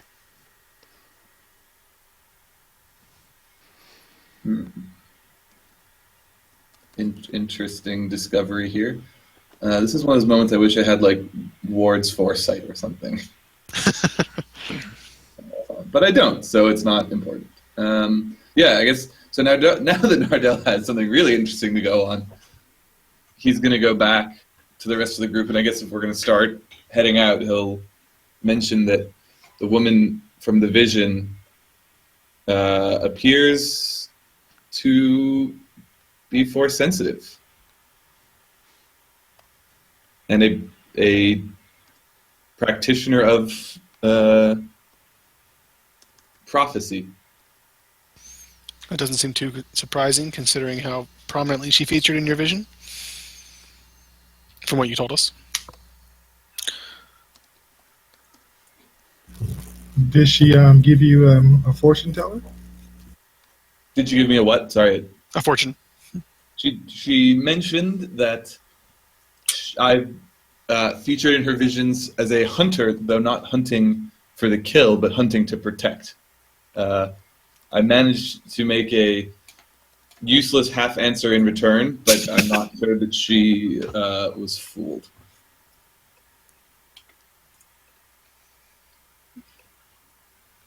She said something to you at the end, I saw. She suggested that we look up rather than down. Does that mean the palace, maybe? Or just in the upper echelons of the city? Perhaps, yeah, the social strata would be more, not that Nardell would use that phrase, but we'd look, instead of looking for our noble friend amongst the peasantry, we look for him amongst his own people. Sounds fair enough to me. Where should we start? I don't necessarily Um, want to alert the queen that Macron may be somewhere around, but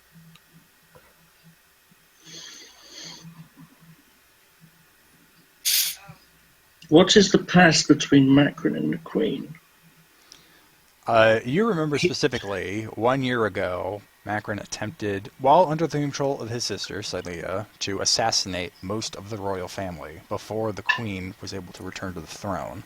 thankfully, Saber threw a table at him. Exactly. And all of his assassin droids.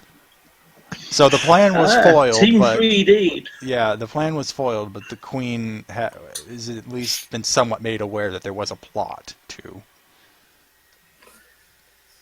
Well, perhaps he's at Her Majesty's pleasure, and sometimes they are seldom pleased.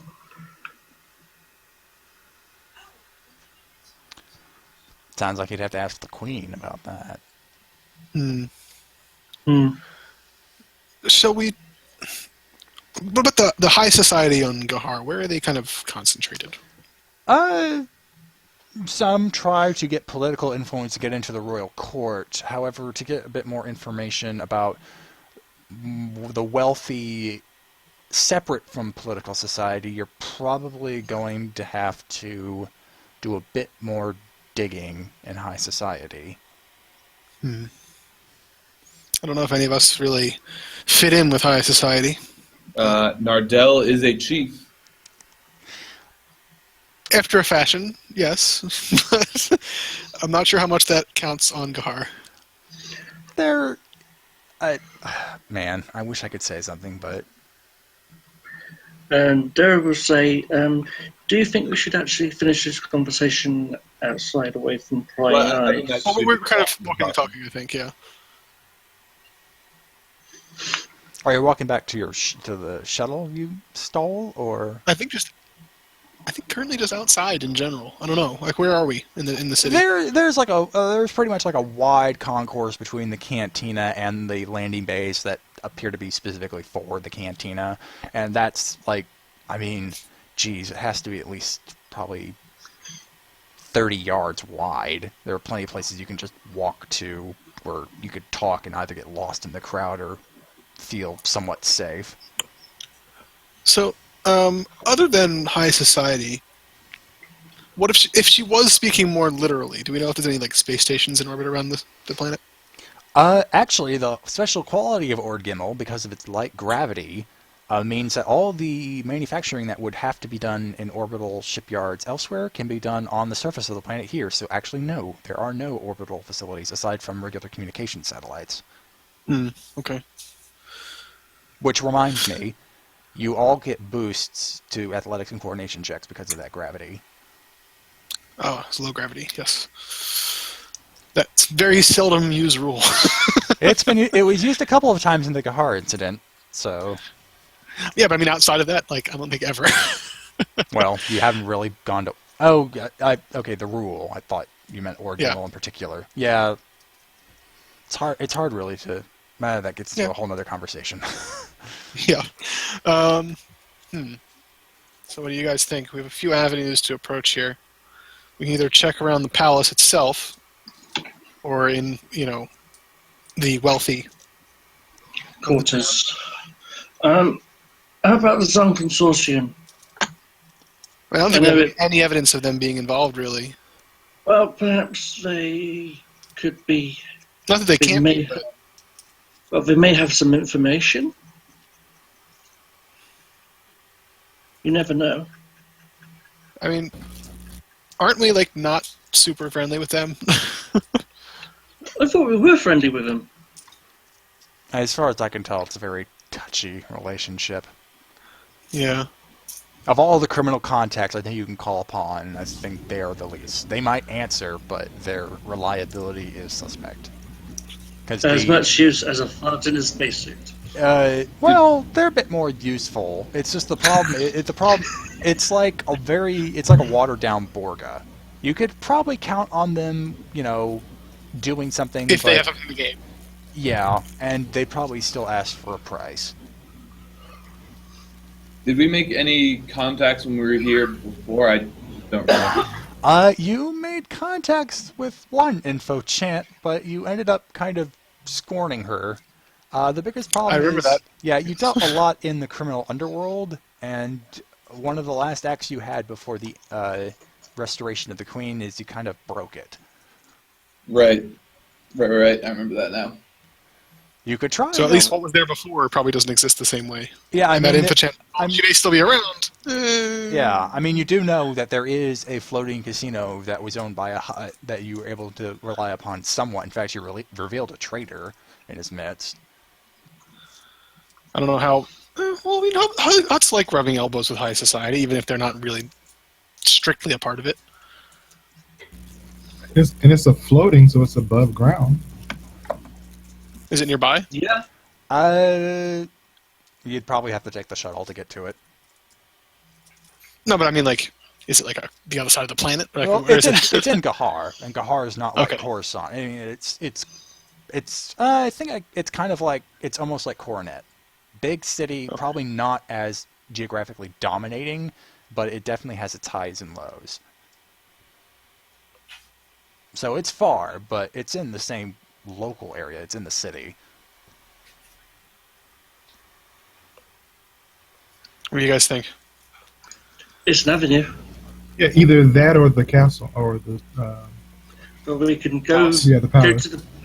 Well, we go to the hut first, and then we'll go to the palace after that.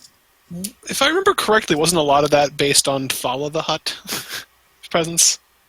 Yes. Yeah, I don't know how well that would go over if we approach without Thala, quote unquote. Uh, I mean, Aiden was there, so oh, they're okay. I'm definitely sorry. I thought you were talking about the palace when you're talking about that. Yeah. You did approach under the auspices of a hut when you made the deal with Pashra. Yeah, I don't know if us going alone would really qualify the same way. Okay, the palace then. It seems like an easy. Yeah, we just have to be careful not to outright tip our hand. All Maybe we right. can just keep it to asking about bounty hunter activity in general. All right. So, you take your classy the Starlight Dreamer. Yeah. Okay. You hop on that and fly away towards the palace. You remember the palace as actually quite a dominating feature of Gahar. There is like a very high wall around the outer perimeter, and there are 10 walls you have to get past before you even get to the palace itself. As you approach, you are hailed. You are approaching protected royal airspace. Announce your intentions or divert immediately. Before the comm comes on, Nardell's going to say to everyone, I suggest, or my thought, playing on the fact that I do come from an elevated position within my tribe, though a small tribe it may be, would be to offer offer the services of some of my Your skill set? tribesmen as Yeah. guardians for Her Highness, as a way to show, from her aspect, a growing power sphere that she's able to recruit from such a far-flung planet as Tula, whose warriors are noted for their ferocity and loyalty. Alternatively, we can mention dealing with what may be likely a very rapidly growing bounty hunter problem to bring them in. Well, Which, honestly, we would end up doing anyway by removing Macron from the situation. I mean, you could still offer it, under the guise of your chiefness. But what do you think? I don't know. What does everyone else think? I think both of those are not bad ideas. The bounty hunter problem has an added benefit of being more truthful. Yeah, and also to offer some of your people as royal protectors sounds also a good idea as well. Does Nardell have like an actual like Wifid tribe? Like, is it a decent size? I don't know much about it. I Yeah, guess. there are. I can't remember the exact. Well, how many remain could be somewhat contingent on the outcome of the play-by-post, I suppose. They number in the low couple dozen Okay. total. So yeah, you could still offer that as well, potentially, as a symbol of friendship, maybe. Right. Yeah. All right, so we can go kind They are of down both one of avenues. the stronger tribal Wifid groups on Tula. Which isn't really saying a whole lot, but it still sounds impressive. Yes. All right. All right. So, with that in mind, you approach and you get the call, announce your intentions, or divert. I'm approaching on behalf of War Chief Nardell from Tula, who happens to be with us. You would like an audience? With Her Majesty? Would the War Chief himself like to speak? Sure. Nardell will no, because that's undignified. Yeah. But he'll say that his culture is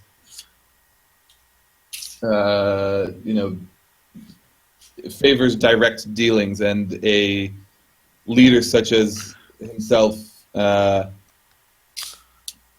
is generally afforded the honor of speaking with other leaders directly, or something to that effect. Well, she views all of us except for Macron really as favorable, right? All of us that she's seen before. So like, she would know Aiden and Dara, right? No, she wouldn't know Dara because Dara hasn't been here. Oh, okay. I know Aiden has, so she would know Aiden. Because we also say that there's that Aiden can also maybe mention that he's like an old ally or friend. So, would it be Contract pilot. Aiden, friend of the Queen, here on behalf of Nardell? Yeah, we can go with that. All right. So that actually bypasses the next check. You announce yourself as Aiden, friend of the Queen, and after a silence, somewhat unsettling silence, but after a little bit, you get a response. You are cleared for transit.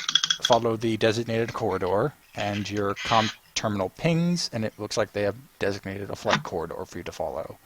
Very nice. Because Aiden was actually there and helped get her out of the cryostasis or whatever she was in. And do not deviate. We would be very cross. Sail on through. So, as you are flying down the flight corridor, let us take a 5-minute break. So go ahead and stop the... And we're back. The group finds themselves en route to the royal palace, given clearance, thanks to Aiden's connections with the Queen. You guys are able to pull in the front door and are soon escorted by several very official-looking royal guards and a butler, because there's always a butler, through very vaunted halls, past several robed dignitaries and politicians and other nobility looking at you. They immediately notice Nardell. I mean, you're all wearing rough attire, but Nardell's just, holding away what they thought was coming. You would guess that probably none of them had actually had much experience with a whippet. They're looking at him a bit like a noble savage. Some of them appear frightened, others quite impressed. But eventually you are taken to the familiar throne room. And before you, sitting at a table before the throne, but not seated on the throne, is Queen Nahana. Aware of your arrival, sipping some tea with 4 chairs gathered around a well-sized circular table that looks like it was brought into the throne room very recently, probably just for this occasion. Dara will bow and say, Your Royal Highness, may I present to you Chief Nardell of the Razor Tusks. The Queen looks at you and looks at Nardell and puts her cup on the ground and gives you a good bow. She remains seated, though. And she gestures over to the chairs, and she says, "Please sit, though I hope they've brought an adequately sized chair for the war chief." Nardell will return the bow and take the seat across from her, which may not be how her culture works for important guests, but is how his works.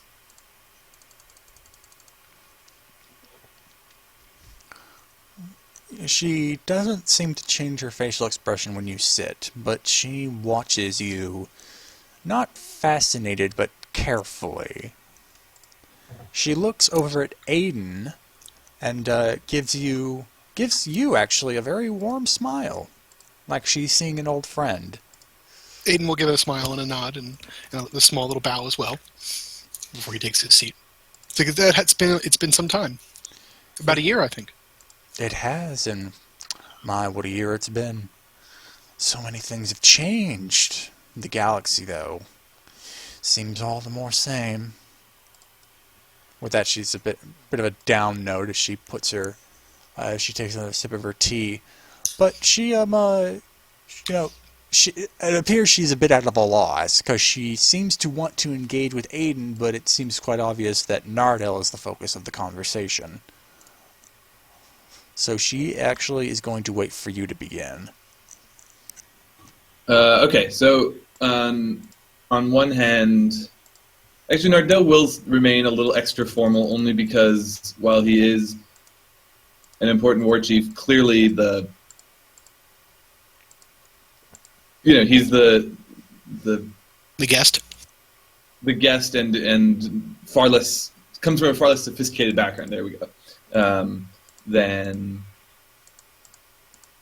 the Queen. So he'll start out and say, "Thank you for welcoming us into your palace. I've heard tales of you from Aiden and gesture over to him, and I appreciate that your former relationship has allowed this meeting to take place. I owe Aiden at least that much. And I don't want to deprive you of the time to see a former acquaintance, so certainly don't let me get in the way of any discussion that you two would like to have. We are, after all, in your home." All right. But the purpose of my trip is, in fact, twofold. And he will, I guess, gesture over to Aiden to continue, since Aiden kind of has turned into a bit of the chief of staff type, it seems. Apparently. So, Aiden will kind of look over at the Queen and say, so, we like you said, we do have two goals here. For one, my good friend Nardell here has decided that to propose to offer you some royal protection, if you will, from his tribe, if you would have him. Well, That's a token of friendship. well, as a token of friend, I must admit, this is a very curious position you're putting me in. To bring in a, perhaps, foederati would bring quite disgrace upon the royal guard. While I do not wish to rebuff such a gift out of hand, you must understand this awkward position it puts me in. If I accept help, it would be admitting that I find fault with my personal retainers, and I currently do not. After all, the most loyal of them hid me away for so long when the darkness was near. I recall. I aided a few of them along with some other of my friends. Nardell, what do you say to this? Yeah, perhaps this is not an essential. I understand your position, and the image that this gives. But the offer stands if there can be a way thought of to incorporate them into your protection or any other services you see fit without causing any unrest amongst your court. Perhaps merely an alliance instead. Yes, or I don't know what the area around the city holds, but they are expert hunters and could certainly provide the finest of game for any banquets or events like that.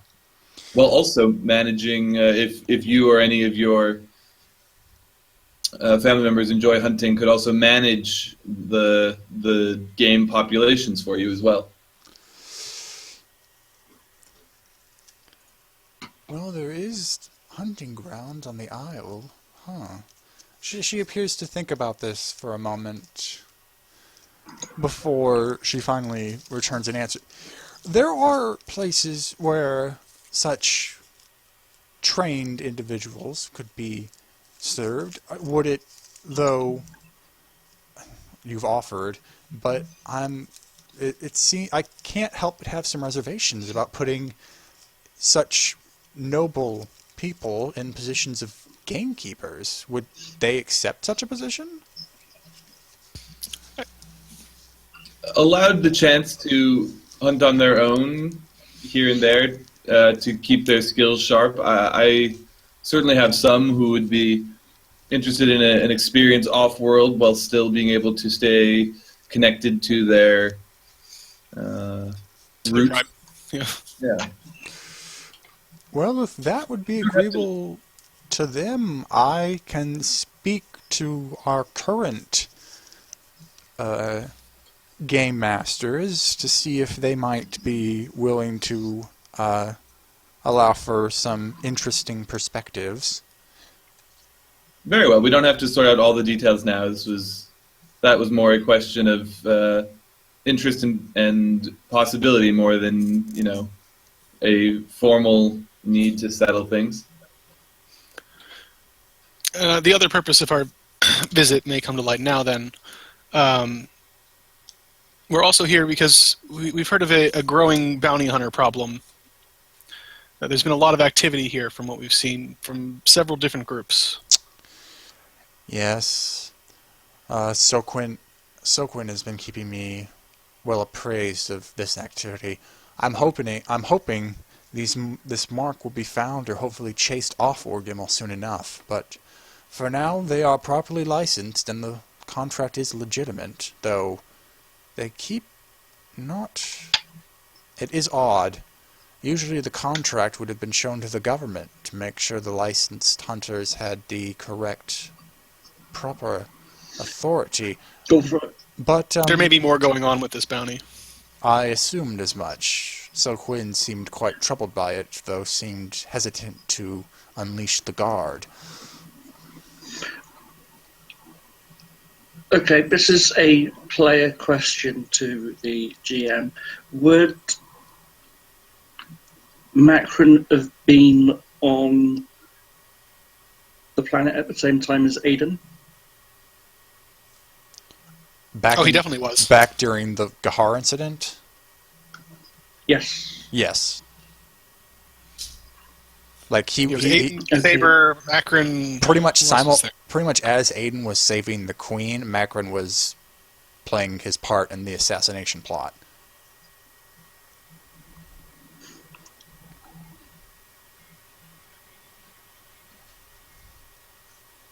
Which is worth noting was against his will, but happened anyway. Does the Queen know that it was against his will? Well, as was made clear, she is actually a Force user. She can understand the concept of mind control. In fact, she's... Right. But the problem is, while she understands it, it's kind of hard to disassociate that from the fact that he pretty much almost killed her son, her sister, and pretty much everyone she held dear. Not to mention, they all saw it, and not all of them are Force sensitive. So. Exactly. like the regent, well, I guess not the regent, but the chief advisor now, so Quinn, he's not force sensitive, and he saw the whole thing. And so he would be out for blood for Macron. If nothing else, he would certainly make sure the Queen was in no way connected to him. Yeah, so... Okay, so Dara will keep quiet Yeah, and probably let Aiden and let Aiden carry on the questioning, talking. Yeah. So, one of these groups, at the very least, the Ghosts, I believe they're called, are very elusive. I figure an extensive network like you may very well have could help us to resolve this and maybe get these bounty hunters out of your city. More like off the planet, I would say. Dara, I mean, would that's... interject. Yeah. Off the world. Well, the quickest way, I would imagine... What, are you asking to use the resources of my court to find the mark? If not the mark, then at least the hunters. Because, again, some of these are especially the... Ones who can the control grinding gears and the ghosts are probably the biggest threat. Though the was it the Hydian Hunters. Hydian Way. Hiding hunters, hunters. they seem to be causing quite a bit of a ruckus in the lower areas of the city. Yes, the hiding hunters have certainly made themselves the most known, but as long as they keep to... Well, I'm not going to... sorry. I'm not going to deny they aren't strong-arming my people. They are currently doing it under legal auspices. Unfortunately, I guess it would be the Empire, supports such activity so long as it is protected under contract. And as far as I can tell, they are using legitimate means. I'm not comfortable with that. So here is my issue, to get to the root of the matter. Yes. If you want to use the royal resources to perhaps find the mark, that I think is agreeable. If you could find some way to either take care of the mark yourself or make sure that the hunters are where the mark has left, I don't necessarily care, though I do wish to be appraised of your hunt, so I might better employ the guard to corral the hunters. But if you use the resources of my court against the hunters, that creates a much more complex political situation. Between yourself and the Empire. Unfortunately. And given, well, you are aware, Aiden, at least, of my tenuous relationship with the Empire. There's no love lost there, I know. Well, entanglements be what they are. Mm-hmm. Yeah, the appearances have to be maintained at the very least. And Aiden will kind of begrudgingly kind of accept that, but as much as he's not a fan at all of the Empire. But so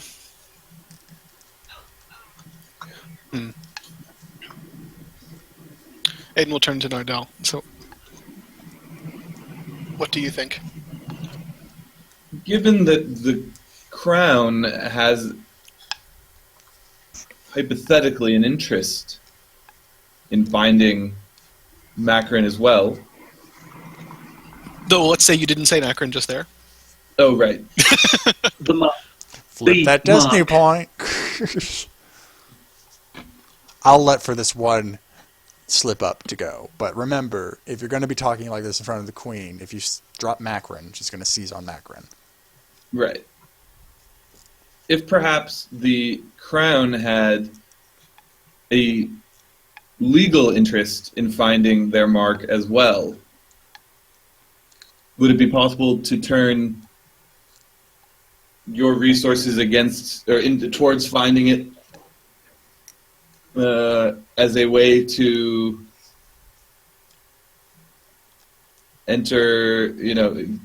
reach justice or something to that nature?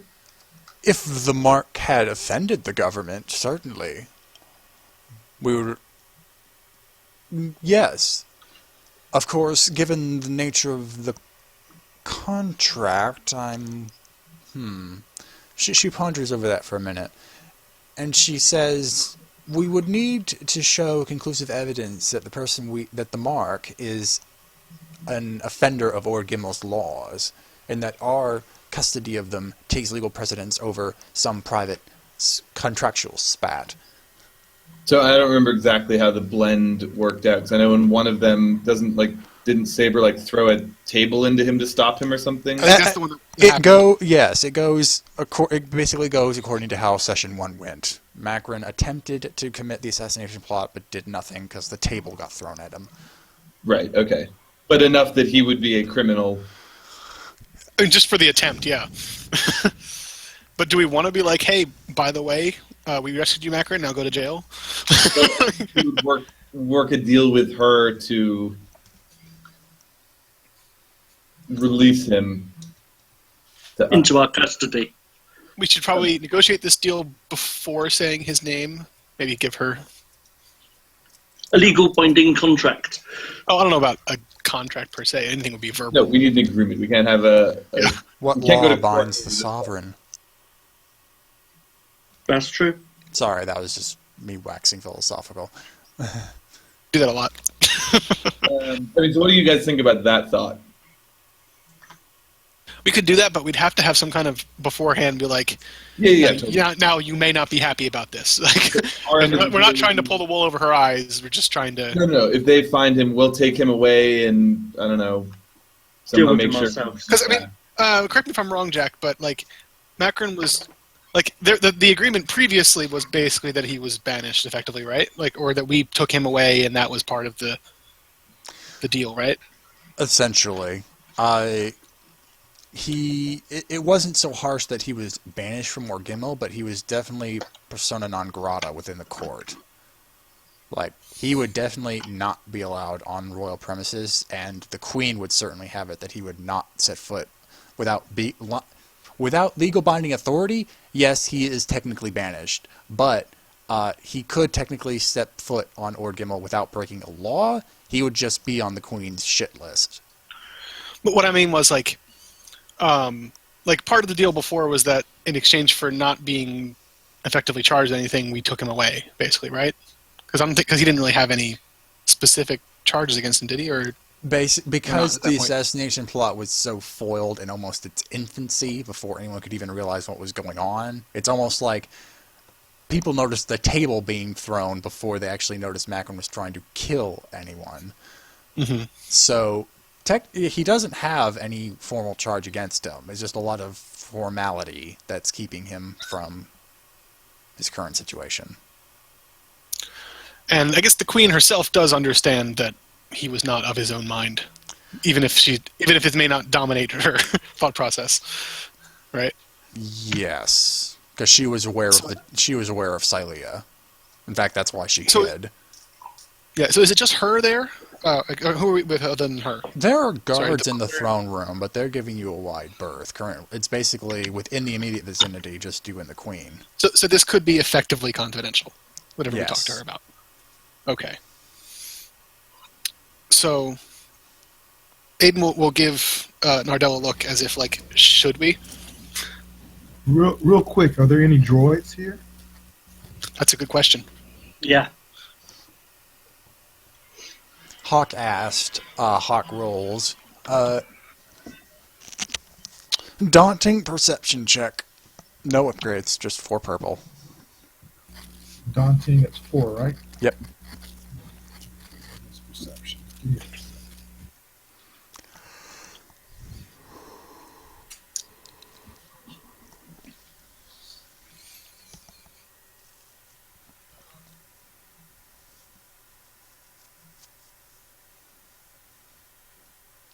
Would you get any kind of boost because we all already know that to look out for droids watching when they shouldn't be?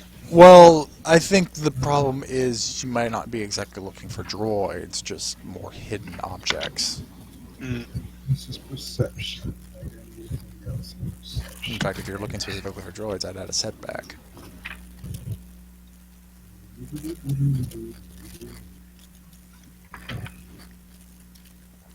I had something.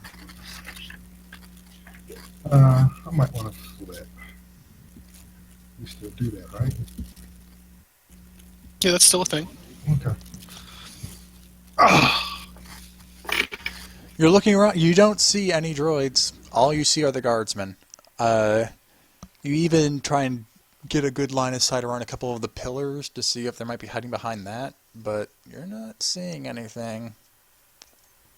So that doesn't mean they're here. It just means you don't see them. So Could Dara drop and just say, "Oh, just be wary of droids because one of the bounty hunters are notoriously known for hijacking droids." We've already Aside seen from a few a few around the city. janitorial staff, we don't keep droids within the palace. They don't really number more than a handful, though. There are retainers who enjoy keeping the palace grounds well tended. Fair enough. So again, because James didn't really acknowledge it. Aiden will kind of gesture to Nardell, like, should we mention Macron at this stage? It may be the time to do it. We would want to clear the throne room first, I feel like. Yeah, because I think the Queen will throw an absolute hissy fit. Oh, not necessarily, but she's a fairly reasonable person, That and especially if we anybody give her else. a heads up. So Aiden could even say, like, we have some confidential information for you. She looks around. She sees her guards, but she looks at you like utterly perplexed. We are alone. Just making sure that they can be fully trusted with anything. But as you say that, she says, "Look at me," but she's not talking to you. She's talking to the guards. Each and every one of them in the room looks directly at her, and she looks each and every one of them directly in the eye. And it kind of an awkward minute as she kind of spends like a few seconds looking at each individual guard before she finally looks back at you. I trust them. Very well. Fair enough. No offense meant. So Aiden will mention, so we do know who the mark is. You may not like it. And he'll mention it's someone by the name of Macron Duvel. You see her face go not angry but grave. And she kind of just mutters to herself, "Would that I could go a single year without hearing that name again." I know this must be distressing. And I will say again that generally he would mean you no harm. I will understand that boy's intentions, but I sense his family's fingers all over him. They may be the ones instigating this whole nonsense with the bounty hunters.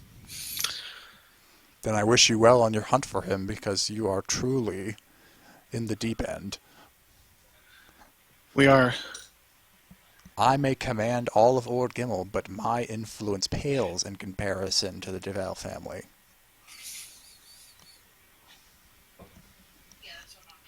So now you know where things stand.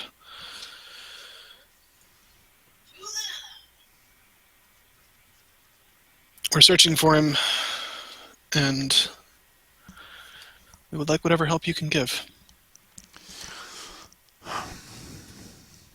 I'm afraid you put me in an even tighter bind than I originally thought I was in.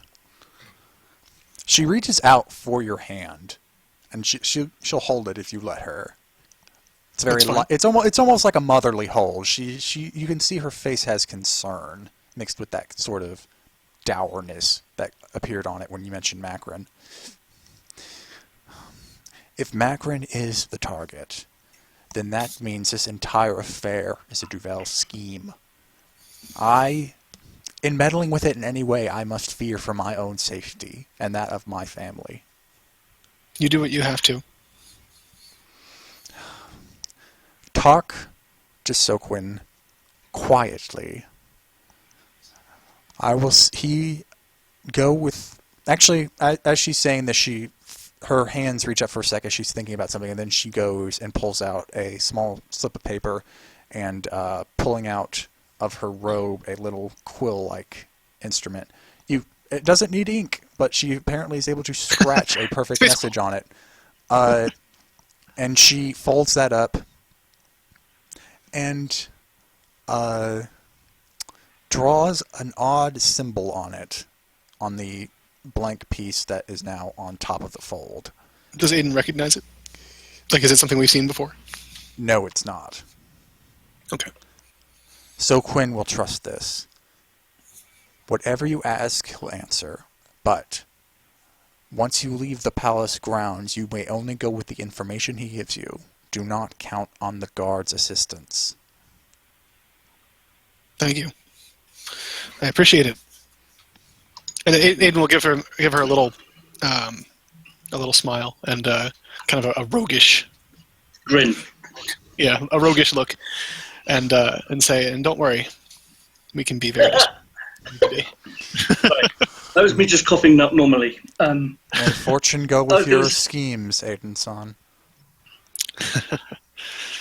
If Aiden wants to go and speak to her guy, if Nardell and Dara wants to stay and just work out some guard, because I think she might need them after this.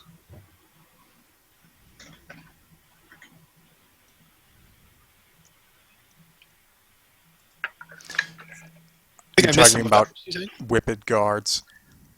Yeah. If you decide to involve my family in this affair, I may keep in touch with you, and she say this to Nardell, but for the moment, I have confidence in my own retainers. I understand. We're only concerned about your safety.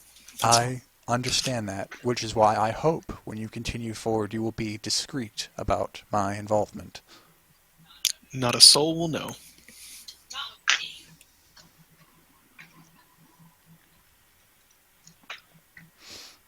And if there's no other further business, the Queen ushers forth one of the guards to escort you out and to Chief Advisor Soquin's office. When getting up, give her a bow. Yeah, exactly. Dara would go for royal protocol, basically. And he'll also say, actually, as we're walking away, perhaps next time we can meet without any business. Just to catch up. I would like that. She gives you kind of a slight smile. Maybe, some teeth showing as if she was on the verge of giving a chuckle. All right. You are taken to Soquin's office. He appears kind of perplexed, but when you give him the missive that the Queen gave you, he looks it over once, nods, and then immediately throws it into the roaring fire next to him, because of course. It almost like flash paper, just gone. Disintegrates. Yep. All right. So I'm to help you find the mark the hunters are after. Do you already know who the mark is? Am I supposed to? The Queen was silent in that end.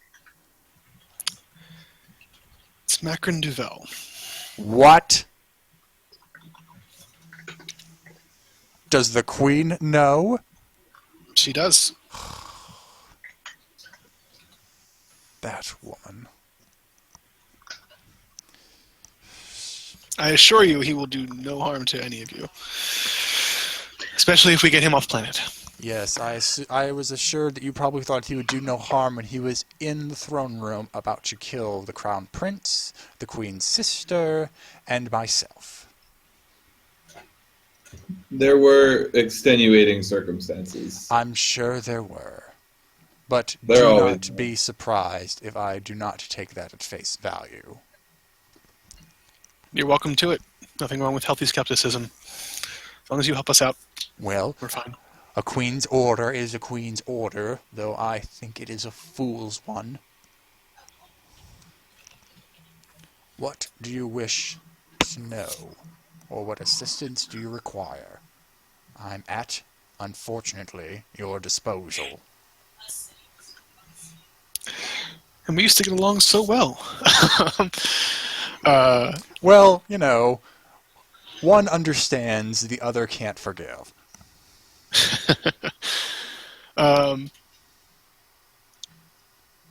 So Abe will kind of go over the details of what we know so far, and Can Dara show him the communications? Yeah, Dara will show him the communications. He looks over this and shakes his head. If you're hoping I'll be able to decipher this code, you're out of luck, but... Not the code, but just proof that he is here and meeting who knows what. Oh, that makes him feel a lot better. Actually, though, when you hand him over and he looks them over, he shakes his head, of course. He can't read the code, even if that wasn't your intent. But he does point to one of the messages at something that wasn't you originally thought was part of the code, but he apparently recognizes it. The Kulugs. Oh, the Kulugzog. This is a luxury complex not that far from the royal palace. I can't read what it concerns or who is exactly involved, but yes, the when and where is a mystery, but this place is definitely featured in actually a couple of these messages. is it known to be any kind of hotspot for any kind of, well, anything really? And I'm just trying to find out any kind of connection. Yes, this is actually quite the meeting spot for wealthy individuals outside the royal court. Of course, the court members would meet in the palace, but those who wish to be in the court, or those who, I guess you would say the nouveau riche, to use the Taiwanese term. Excuse me, what does that translate to? New money, recently... Acquired. Those who have recently come into their wealth, who have yet to establish the ties that the nobility and those who have made their older manufacturing estates from. If right. anyone is anyone, and of course if anyone is not noble, they could probably be found there. Are any of these high society types, do any of them have any perhaps less than above board contacts that you're aware of? Like the ones that would usually hang out here? Those who usually make this sort of money in the days of the Empire on Ordium will have criminal contacts. Unfortunately, there's a good number of people in there who would be suspect. Anyone who's been particularly active recently? Active recently? And he goes over to his file cabinet, and surprise, surprise, he actually has a lot of paper in here. He doesn't like to apparently keep anything on a computer terminal. So flimsoplast. No, it's paper. Right. It's surprise. Oh, wow. It's wood. It's like meshed wood pulp. You're quite surprised. What is this magic? You now imagine Ord Gimmel probably had a lot more trees than it does now. He actually pulls out a few pieces of paper and reads them a bit aloud to himself, muttering a bit before he puts one before you. There has been one recently who I can't say has been doing shady dealing, but he's been doing a lot of dealing. Going by the name of Voklon. V-O-K-L-A-N. Voklon, I guess would be a quicker way of saying it. I suppose one word? Yes. Okay. It's just one name.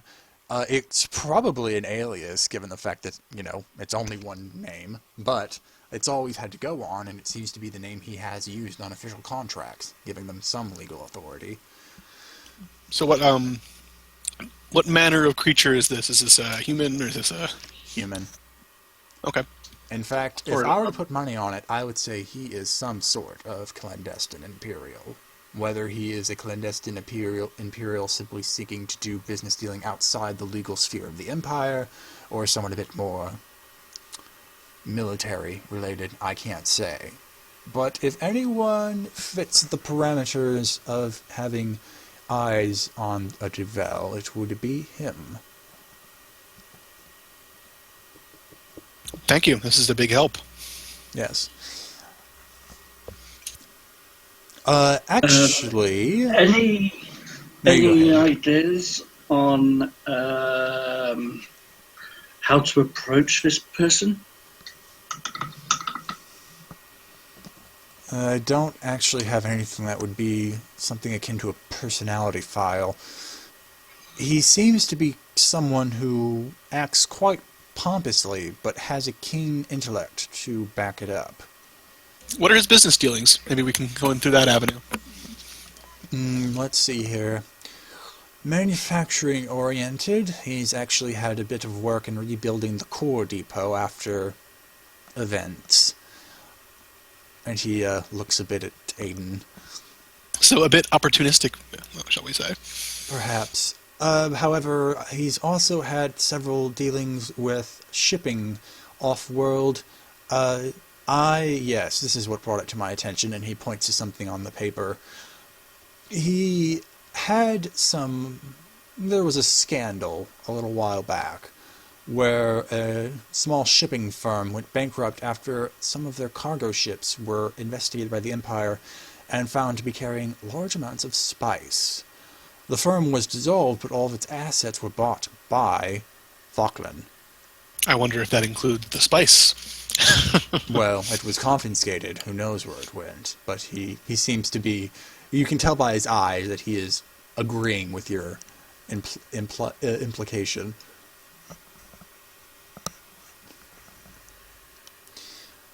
So, legitimate ties to rebuilding efforts on Ord Gimmel, along with criminal ties with spice traders, perhaps even the Hutts. But with this Imperial affiliation, that makes him a dangerous individual.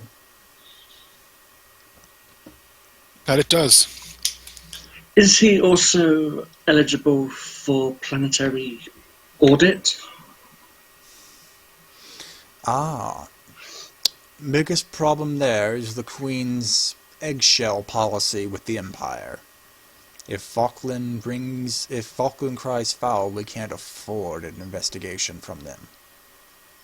They would uncover, and she looks again at Aiden, our unfortunate ties. Yeah, if we had any kind of investigation against him, that would require some due evidence, some good proof first, I believe. How about inspection of machinery and stuff like that? Certainly an avenue we could take personally, but I don't know if the government should be involved. If you... He holds his finger up and kind of waves it around as he's entertaining that thought.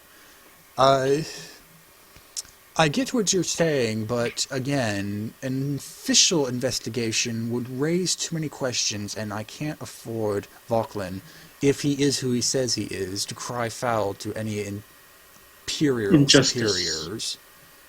Again, if the Empire looks at Ord Gimmel too closely, they will find something they will not like. However, Understood. I could perhaps give you something official looking. Though, of course, if it is attempted to be verified, I will have to disclaim any To knowledge deny of it. it. Of course. You It may be understand. best to stay away from that, yes. All right. I appreciate the gesture, though. Anything for Her Majesty.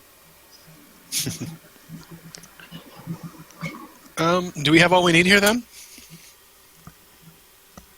Aiden says, turning to the group. I'm satisfied.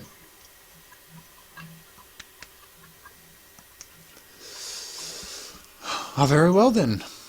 I wish you luck, and I wish a swift end to this crisis. You are not the only one.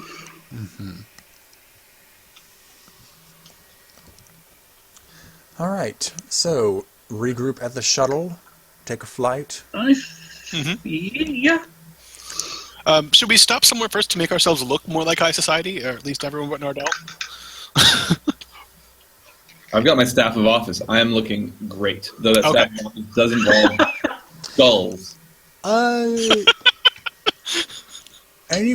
Derek could be. Anyone too concerned about Nardell's appearance, roll me a hard with 2 setback vigilance check. Declare if you want to roll before you roll, because I want to upgrade to give you guys some light side back.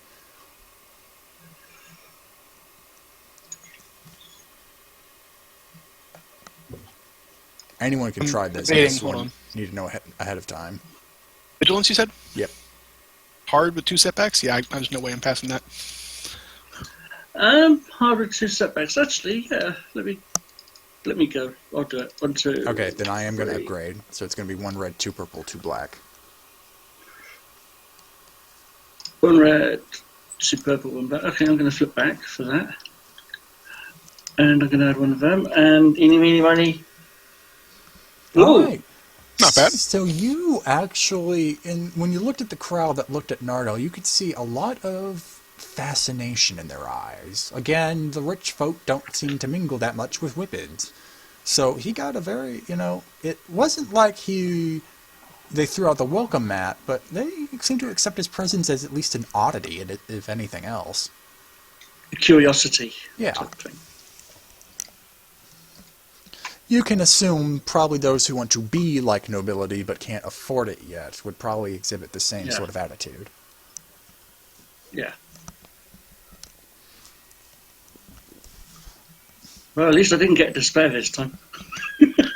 Dara's First head time for everything. explodes. She remembers too Yeah. much. Alright, so you go in... Terrible. We'll pass on what she preened. So are we stopping somewhere to kind of dress ourselves up a bit?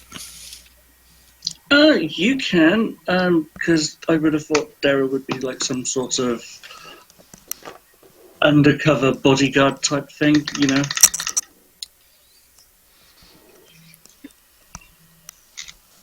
mean, okay. If Aiden's the only one doing it, he's not going to, so... No. Well, And Hawk she is like could. all armored up anyway, I guess, so he couldn't even do it.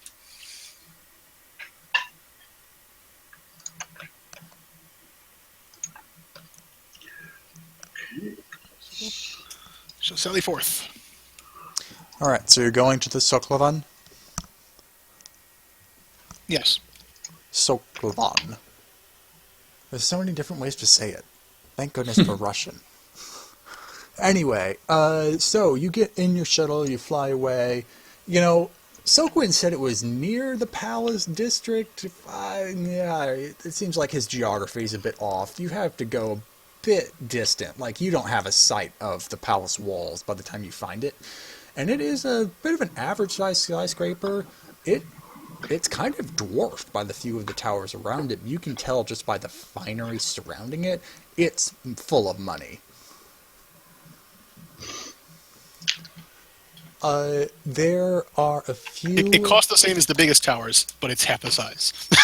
Kind of, yeah. I think a bad way to say it. The landing pads are all full. But, rich folk may just be able to request a valet. Hey, Aiden's fine with a valet. He's got plenty of cash to throw around as long as it's not millions.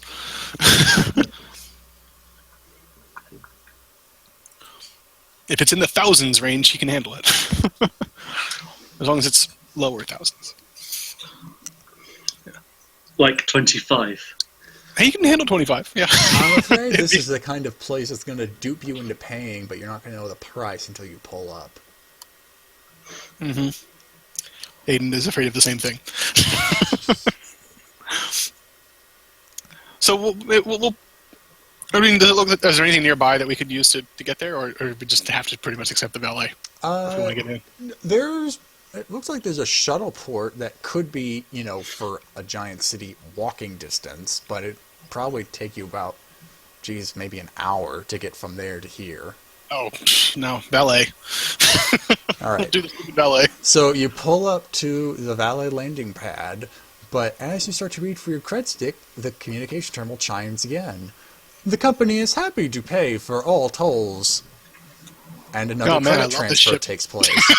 It looks like a lot of numbers just changed hands. Again. That's funny. The company is going to be so mad. Whatever that company is. Exactly. If I could only remember. Anyway, you get out. Turns out we're charging the imperial government. Yes. The Imperial Tax Office. You get out, and a droid, looks like a protocol droid, walks onto the landing pad, and upon your departure, he gives you a very mechanical bow, like a very... Okay. Aiden will give it a slight bow in return. And, Don't worry, we handle all ships of our patrons with good and handling care. And you see him looking very intently at you before he boards the ship. We didn't leave anything on the ship, right? Just making sure. Nope. Okay, let's go.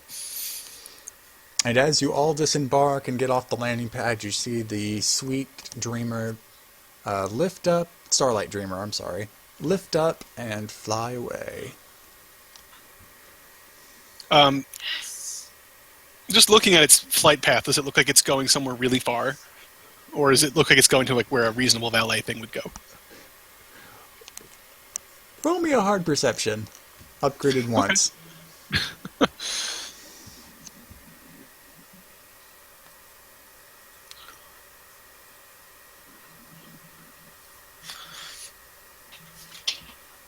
So whatever it is, I see it. It seems to be going to a normal parking space. Okay, just making sure. Yeah, but it's probably going to get searched anyway. All right. Anyway, as you walk up towards the very lavish courtyard, you can't help but admire the fine trimmings of the better half of life.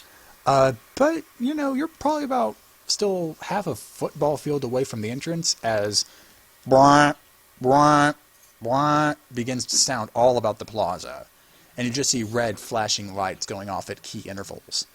And then you start to see a large mass of people start to filter out of the tower, like a large crowd. It looks like almost everyone in the building is suddenly rushing out.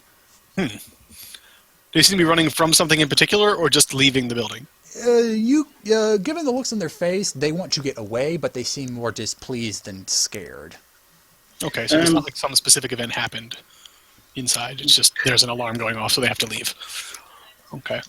Dara will see if she can grab one and say, what's going on? Roll me a force die. Oh, crap. Ooh, that's Okay. got to be good. You touch a woman who appears surprised and a bit unsettled by your presence. She's wearing very fine robes compared to your armor. But she goes, oh, the fire alarm. I don't see anything, but then again, not all the rooms have windows. I wouldn't be surprised if someone partied a bit too hard. That's been known to happen.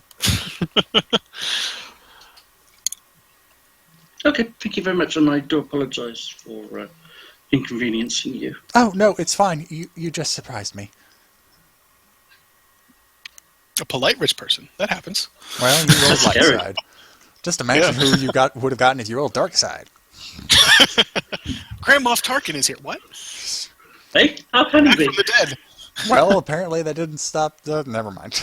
No. Anyway, so shall we investigate? Yeah. definitely. Do we see any like Plumes of smoke. Well, I was gonna say side entrances, but that works too. You don't see any smoke. As for side entrances, you see a few, but this crowd is just getting bigger and bigger, and they don't seem to want to go that far. Like, some of them are thinking that it's just a drill. So, heck, you got, like, giant crowds by all the entrances. Could we just fight our way through the crowd and through the entrance then? I don't know if it would... If you want, it depends on how rough do you want to be with the crowd. I mean, Aiden's not exactly a shove people out of the way kind of guy, just because he doesn't have that much brawn.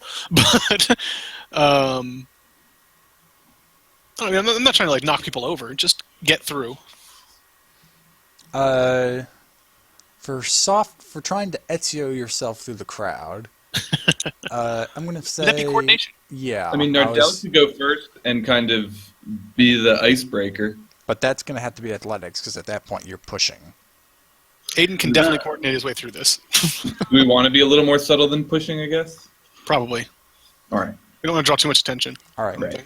Give me upgraded. I'm gonna say hard coordination, 2 setback because of just the rough terrain, being snooty people who don't want to get out of your way. That's interesting terrain. And I'm going to flip to give you a red die. Out of curiosity, I have Outdoorsman. It reduces a setback per rank from checks to move through terrain or manage terrain. I'm not sure how much that counts, and I would understand if you said no, but I'm just asking. Huh, that is interesting. Experience with moving past rough terrain in the outdoors, how does that compare? I don't know. I feel like I was thinking of arguing that, but I would have other talents that would remove setbacks. But I think like that's really about it's called Outdoorsman, not just like I know. Traveler. Yeah, I'm gonna have to say, understand and it's not going to apply here. If you could think of some wildlife example of something that would relate, I may, but I can't like the think of audacity any. though. Yeah, I had to try, right? Yeah, You're push not those. doing it right if you're not pushing the boundaries every now and then. Exactly. Is there an overhang above us or above the crowd? It's pretty much an open plaza until you get to the building. Oh my god, I've gone so long without remembering that I had a rank in durable. Oh my god. Okay, so Because you haven't been using this character. I have, just not all the time anymore. But yeah. So how many upgrades was it? 1 red, 2 purple, 2 black. Okay. All right, yeah, I got this. Let's just do that, just in case. But I got this. Oh boy. Oh I got this, my, apparently. that's I can interesting. reroll those two greens that are just advantages though. There's a yellow that you could do instead if you wanted. Oh, that might be better. Yes, the single advantage yellow, and actually both yellows. Why not? Okay, I'll so reroll both yellow. -3 currently, 1 despair, 2 failures, 4 advantage. Until we find out what those yellows are. Just so I can keep it straight in my head. Ooh, well, Ooh. All right, I mean, so you still... It's more interesting at least. Yeah, you still fail, but now you have 6 advantage and a triumph and a despair. Wow. So something really advantageous happens, or two very advantageous things happen, but something really bad also happens, and I don't do it. I don't get through the crowd. Like you break your arm or something. No. I don't know about that. That's a Okay. bit- As you're trying to get through the crowd, you're ducking and weaving. You're finding those loose spots where you can. A nice "excuse me" would probably be enough. But as you're getting past them, pretty, fat rich people, you find you kind of bump into a rather slender-looking man who is dressed to hell in just gaudy outfits, and he turns on you and just starts yelling like, "Oh my gosh, look at this gutter trash! Oh my god, oh, and it's on my robe! Oh, what is this? What is this dirt?" And as he's talking about that, an explosion just cuts to the crowd. Something high above you on the tower. It just looks like a mass explosion. Shards of glass are starting to rain down like pretty little snowflakes from the distance. And the crowd just suddenly disperses. They're just running out of there. Some of them are trying to dodge the glass. And like I said, there's no overhang. It's open air. They are just booking it. Like, what was originally just these mass of people, very frustrated, has turned into a giant panicked crowd. Aiden's current position, since he got pretty close to the entrance before this started, he's in the clear. A lot of people just part around him and just start booking it. Everyone who was behind him, go ahead and you need to roll me hard athletics or coordination to avoid being trampled. I'm trying to figure out how much of this check was the advantage, how much was the despair, the triumph. I'm not even Nardell sure. gets 2 boosts for being big. 2 boosts? Yes. Cool.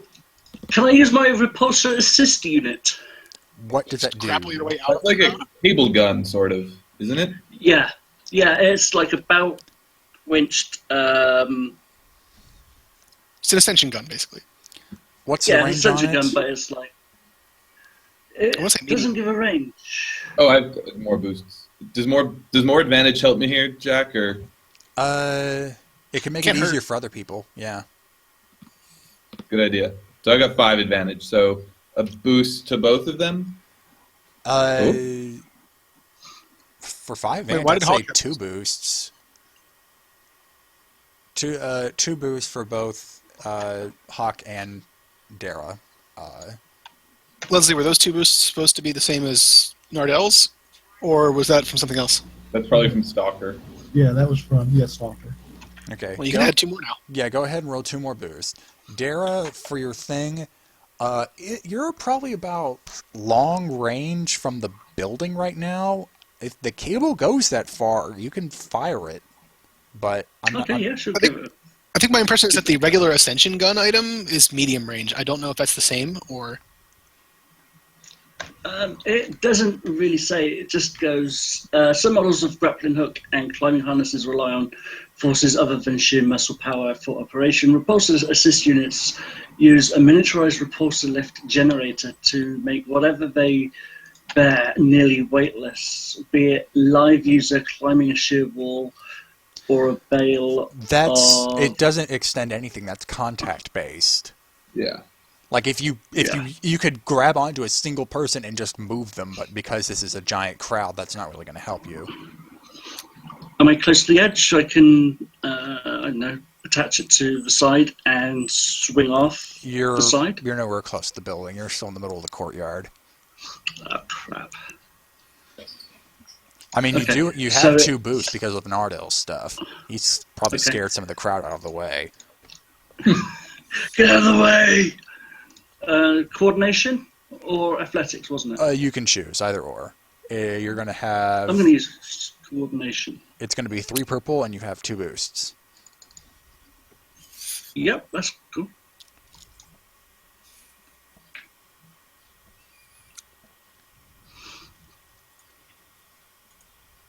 Yep, made that. All right. Thanks to Nardell's intimidation, the crowd kind of parts around you, and because of that, Hawk and Dara are easily able to duck and weave without taking any damage. You can sense that Ducking there were and a lot of diving. fat people in this crowd. They probably could have trampled some of you pretty easily and probably done some harm. Like sorry, the I'm Indiana just Jones thinking of boulder going on. Pretty much. No. That is Judge Dredd. All right, so the crowd is gone. You are free to enter the building, but you are noticing that the one explosion has seemed to be followed by the sound of what sounds like a lot of blaster fire. Where's the explosion at? Kind of high up in the building. I'd say if the tower is 40 floors, I'd say this is probably around 420.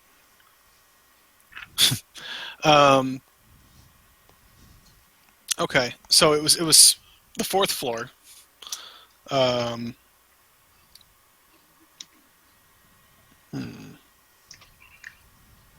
not the 4th floor. It was high up. All right, Halfway up, basically. Yeah. So I guess the quickest way is probably just go inside and grab the turbo lift. All right. But what if the turbo lifts are in not a fit state to be working? We may be able to jerry rig it, or at least I don't know, something else. We'll figure that out when we get there, I guess. We'll cross that bridge when we get to it. Yeah. All right. But it's probably faster than trying to scale the building or something. So as the others are catching up, Aiden does have a bit of a lead. You run into a very nice-looking atrium. That in and of itself is probably several stories high.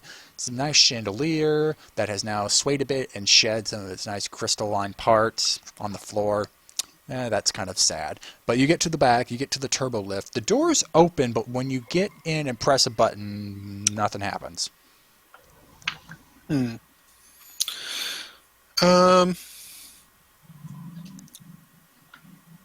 So is the power on in there, basically? Or The lights are on. Nobody's home. does it have like an emergency light on or something like that? No, it's the standard light. It just doesn't seem to want to go up. Something's either blocking it from above, or the power to the motor's gone. Yeah. And how do we know how high up we're planning on going? Like Pretty 20 high. floors. 20? Ish. A long time. So, is there like an access hatch on the top?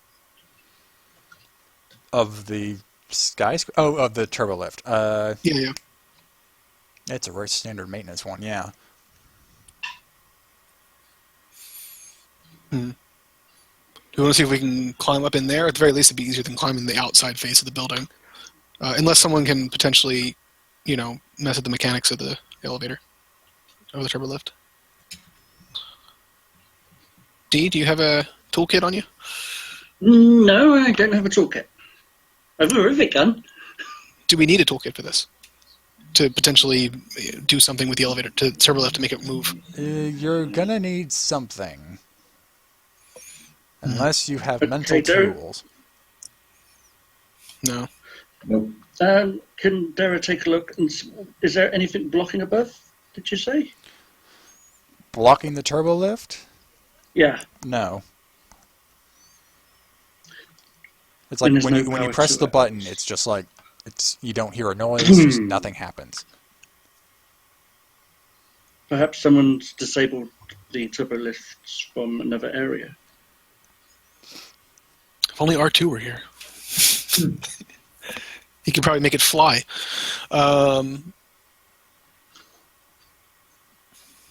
So shall we? Are there stairs? Would that be faster? You think? I don't know. Does Star Wars have stairs in buildings? I believe, Or is it just well, the turbo lift or nothing? There'd be like emergency stairs. I mean, there'd be emergency Or ramps. stairs or stuff in the actual turbo shaft in case of a failure. Nardell could try. He's got climbing gear. He could try climbing up the inside. It's just not going to be real fast. But Yeah, that's the problem. you could climb up and then just pull people up or something. Yeah, that's 20 floors. Yeah, 200 feet. That's a lot. Do we think the stairs would be just taking the stairs would be faster than trying to climb it? I would assume so, right? It'd be more. Our approach would be more obvious, but at this point, we're more worried about getting there in time than getting there stealthily, right? Yeah, the stairs would definitely be faster than probably climbing. Yeah, let's do that then. I think. I don't really need to climb over to all I got is my You could section. potentially go up that way if you want. If that. Yeah, because Dara could go that way. Would that count as medium? 20 floors. We can just assume that's how far it goes, I guess. 20 floors? That's closer to long or extreme. That's what I would think. Yeah. 20 floors. If it's like 200 feet, would be long. Yeah. Yeah, I It's mean, so- you can use the cable to get to like the 10th floor. Yeah, and then Yeah, you can do two shots. Basically. Nardell could just climb up, which doesn't have a distance restriction. And then just haul people up or whatever. Or use that ascension, use that repulsor thing to help them up or whatever. it's belt mounted.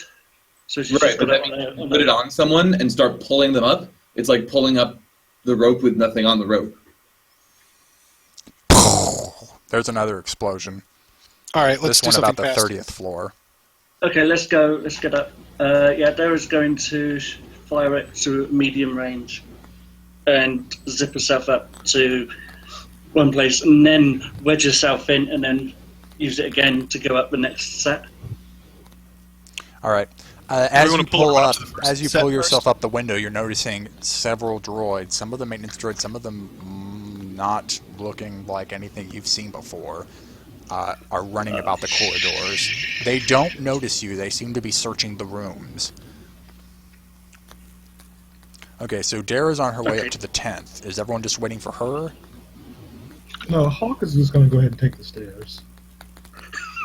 Aiden will activate unmatched mobility and do the same. Okay. He was really fast now. I'm going to say it's a given his ultimate ability, but signature ability. But Hawk, go ahead and roll me hard athletics. I'm going to upgrade it once. I'm just seeing if you can almost try and keep pace with Aiden. That makes sense, because he gets a free extra maneuver, and this way you're kind of doing that. I like that. Rocket belt. Nardell will climb. Okay. Are you using any special equipment? I have a climbing, Harness thing. not climbing tools. What are they called? Climbing Climbing gear. Yeah. Okay. Yeah, climbing gear. That's, I'm going to say, it's a smooth surface, but, the climbing gear itself can lodge itself in the window pretty easily, especially given your strength. Right. So I'm going to have it be a daunting athletics check, just because it's hard to get a grip with anything else. I mean, you're in the turbo lift shaft, right? It wouldn't all be smooth, wouldn't there be? Oh, I thought Yeah. he was climbing on the outside. Okay, nope, never mind. That's actually just going to be... guess it depends on how fast you want to get up there. Easy or hard? Easy to hard. Oh, depending. easy or hard? No, it's like easy, medium, or hard, depending on what speed you want to go at. I think Nardell would probably go probably medium. Okay. Then that's an average check. Hawk. Right. Aiden just blazes by you. You try to keep up for the heck of it, and in fact, so Arriba, much arriba. so, you kind of just wind yourself. So you have to stop maybe on I'd say the 8th floor, and just it's like hold on. Wait a minute. Aiden will just call back. See you at the top. Yeah, go ahead and take. Let's see, that's a despair. You ran pretty hard.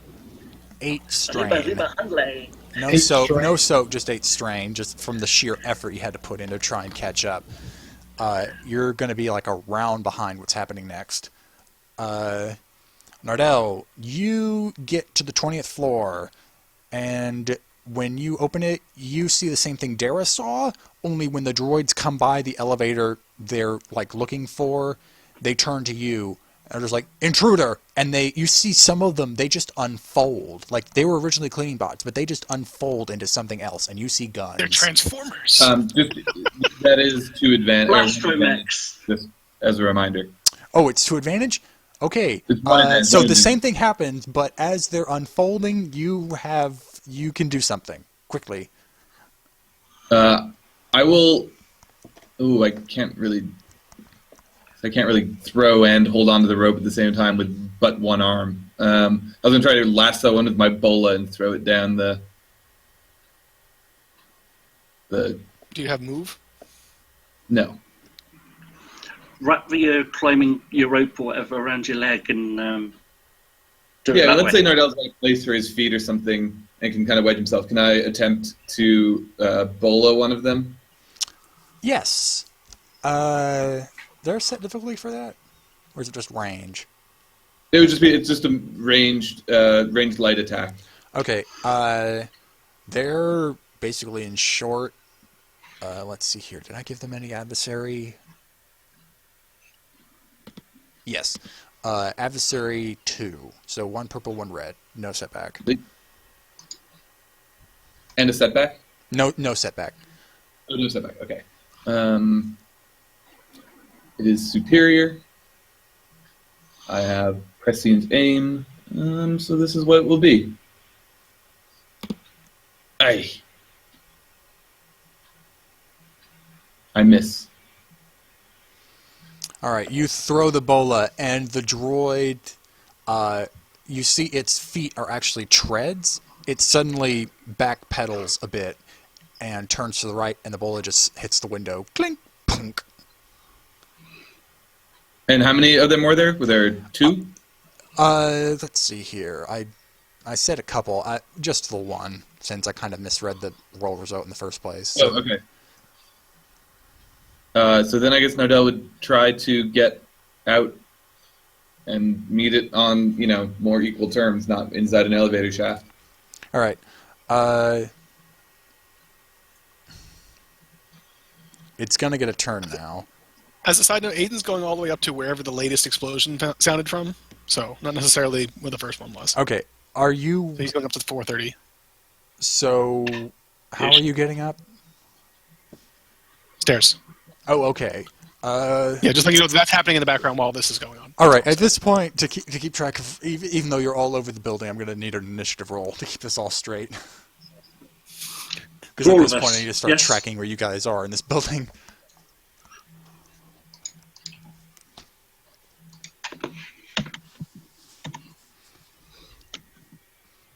This would be cool, correct? Is this good?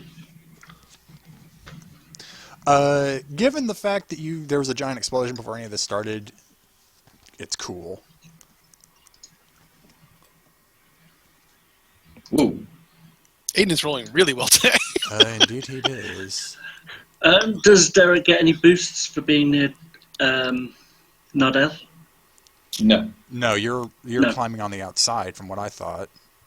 No, she's actually... No, she's also... Okay, so everyone's climbing in the turbo shaft. The ones that are climbing are in the shaft, yeah. Okay. Let's see here. No, because you're not... since your goal was the 20th, you would be... Oh, jeez. Well, she went like the halfway, right? She went to like the 10th and then was going to go up to the 20th after. Yeah. Well, did she roll for that? What's that? Did Dee roll for the Ascension pistol? Oh, yeah. She didn't. I mean, I presume she'll make it. It's not a particularly difficult shot, but Go it ahead is... and make one now, since we already said you were on the 10th floor, just to keep everything straight. Okay. And this will determine Coordination, if you're by Nardell when this happens. Okay, is this coordination? No, it's an average light check. Yeah. It's the quality of the item. All right, okay. For true aim, twice, so there's that. It's not a... is it I mean, it's up to you, Jack, but is this a combat check? I mean, not really, right? Okay, no problem. Is true aim specifically combat, though, or is it... And the difficulty for climbing is, what, 2 or 3? Average range light check to shoot it. Average. Okay, so that takes me down to 1, to a minimum of 1. But why does it go down by 1? The Ascension pistol, it goes down by 2. Sorry, not the Ascension pistol. The repulsor lift. You're trying to shoot the little grapnel to grab onto something. You're not lifting anything yet. The pistol lifts you for free. You need to make... I mean, you're going to make the shot anyways, but it's not how the items work. Yeah, that item that you're talking about is for, like, you attach it to cargo or another person, and then you can lift them for nothing. Okay. As you're pulling yourself up, a pebble hits you in the face. Take a strain. Just the pit of the shaft kind of shaking itself loose. Just to add insult to success. Injury. So you're going to be, since I kind of narrated you to the 10th floor, you're going to be just a bit behind Nardell. So you can take the 1 boost for being in short range of him. Okay.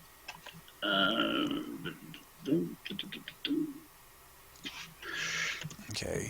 And still need Nardell's initiative. Yep. Okay. Right. Action. And I'm just going to go and change that to... Did we get NDs, right? Yeah, I'm just rolling now. You cut out a bit. What were you saying? We just also need Dara's as well. Okay, yeah. I don't think I can share any of those pips with anyone. I think they're all mine. Okay, let's see here. 5.2. And then 4.3. Are you just going to turn those into successes, Yeah, James? that's all I can do. Yeah. Okay, so that turns that into a 9.1. Yep. All right, I'm going to flip for this poor droid. Flip. Jeez. Oh, we need to. This poor bastard. Yeah. All right, well, Nardell threw the bola, and it looks like the droid was distracted enough by dodging it that he can most likely get another go in. Yeah, he'll climb out and run over and strike it. All right, it's going to be melee difficulty. You get there's 2 melee defense, so it's going to be 2 red, 2 black because of its adversary. I think I looked with. I can remove on melee because of my weapon, but not on brawl. But that's fine because brawl does other exciting things too. I will aim once and 2 red. 2 black. That's right. And while he's doing that, just to double check on match mobility, it lets you take 3 maneuvers. Are they all free? Yep. With the upgrades I have, yes. Okay, because I was just since with that triumph, you technically have a free maneuver, but it's technically covered. I also have 2 defense. Or I have an additional defense for both ranged and melee. So. Oh, jeez. Okay, that's a punch. And it lasts 5 rounds. So let's see. What do we all want to do with this? We got stuff. I'm going to disorient it for 3 rounds for sure. I will knock it down for 2, so I'm at 4. And I could get up to 9.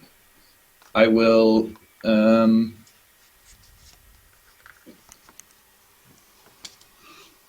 knock down. What does this thing crit on? Let's do it for fun or something. Crit's on a 3. I'll crit. And I've got 2 more, which I will use to recover the strain I spent. Okay, so just to keep track, you disoriented for 3 rounds. Yes. Knocked it down. Okay, it's prone. Oh, you probably want to hear about how much damage that did too. That would help. Yeah, that does help. Oh, because you would need to know how much for the crit. It does. That's 7. You rush it, knock it to the ground, and it looks like its head takes a good blow on the wall. You, though, feel kind of like you just ran into a brick wall. So no crit. Yeah, it has no damage. Darn. So instead of that, I will. Is it possible to disarm it? I don't know if its weapons are obvious or even removable, sort of. But... They're built in. Okay, that's fine. All right. I'll pass a boost to the next person and a boost to a Hawk, the bounty hunter. For my last 2. Or 3, sorry. Next PC slot. Oh, and just to get all the... You disoriented and it's prone and that was it? Or was there something else you did to it? That was it. I was going to crit, but I can't. Okay. I was going to disarm it, but I couldn't. So Hawk and the next person have a boost. Got it. Correct. So where would you say I got in the building, roughly? I'd say... If you want to, you can bust open a door right now to be on the 20th floor and probably just medium range from the droid. Well, I think I was headed up to the higher up explosion because we heard one higher up too, right? That's why I said you can if you want. If you want to keep going, that's going to be... Keep going up. Okay. That's going to be your turn, though, to take those 3 maneuvers. I still have an action after that, though. You do. Okay, so you get up to the 35th floor. Clunk, clunk, clunk. Kick open the door, and you get smoke. Like, it looks like while the explosion happened on this floor, it didn't kind of burst outwards like the last one did. It burst into the building, and there's just smoke everywhere. You know, Do you see anything in there of note outside of the smoke? Roll me a hard with 3 setback perception check. Okay.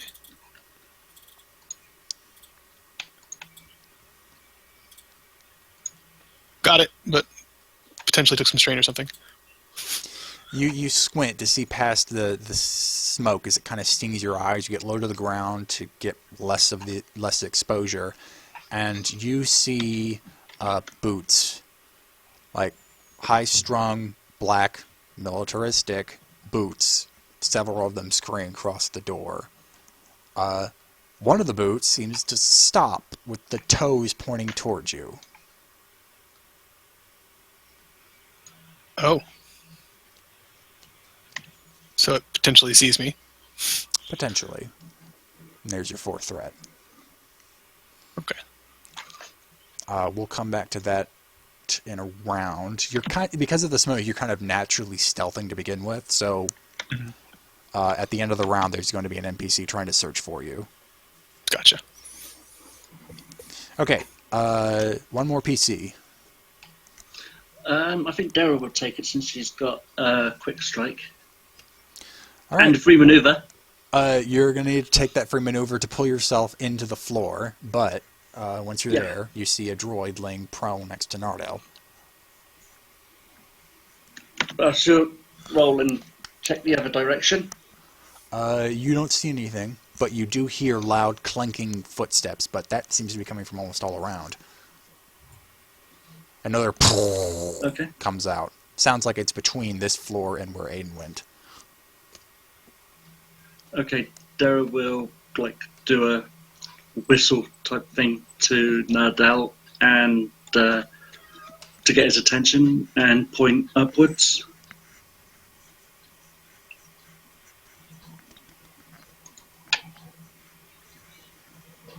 As if to say the sound, things are,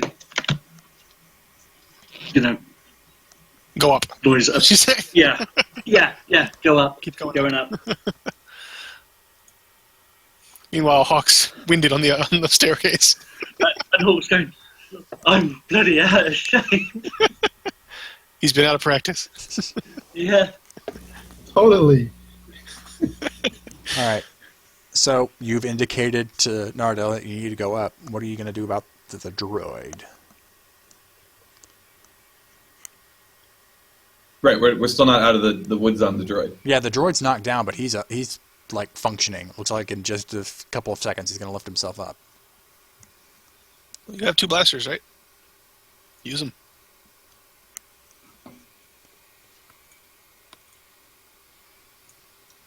That's you, D. I think you're muted, D, if you're talking. I haven't used Arrow in a long time, so since after Christmas, during Christmas. So, yeah. Okay, so whoops, there's that onto there. Okay, yeah. So she's just going to blast it. All right. I've already taken the strain. Yep. Defenses. One red, one purple. Yeah, 1 purple, 1 red because of the 2 adversary. No range defense. Okay, here we go. There should be one that other red should be upgraded for being engaged, and there should be a black. You're right. Another purple for engaged. Yes. Yeah, purple. Roll a red and a black. A red and a black. Where's the black coming from? He's prone. Oh, right. I keep forgetting which way that goes. Yeah, It's a boost if he's shooting out, right? It's not a boost to him, but it's a boost to us. A melee attack on him gets a boost. A ranged attack gets a setback. Okay.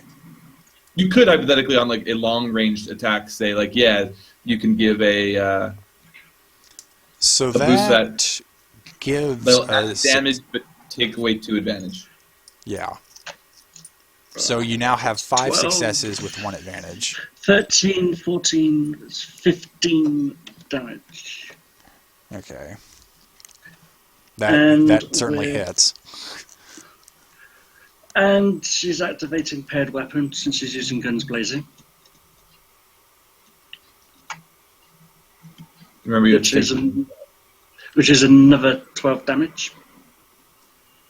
So 15 and 12. Yeah. You riddle it pretty bad. 27. It's 27. I apply soak separately so that doesn't help much. Correct. It's still functioning, but you've shot it pretty good in the chest. It's just starting to spark and fizzle. All right, it is its turn. All right. Spends maneuver to stand up.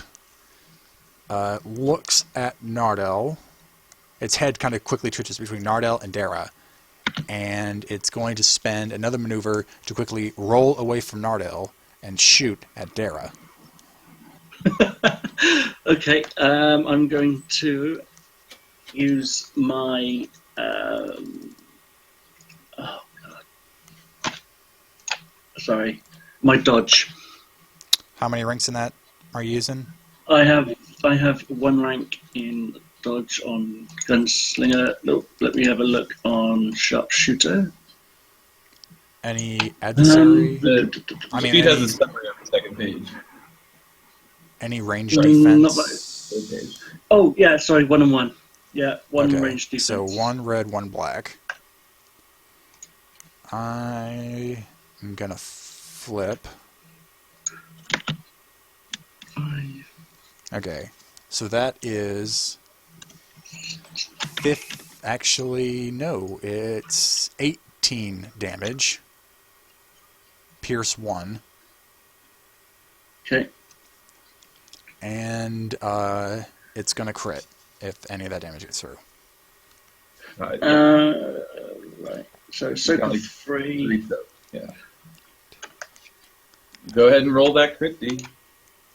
Come on. Any lethal or anything on this, Jack? It's not gonna add anything. It's not gonna be able to add anything to it. 91 is at the brink. Until he heals, Ow. suffer a strain each time you perform an action. Ah, crap. Okay, and how much damage did you say that was? 18.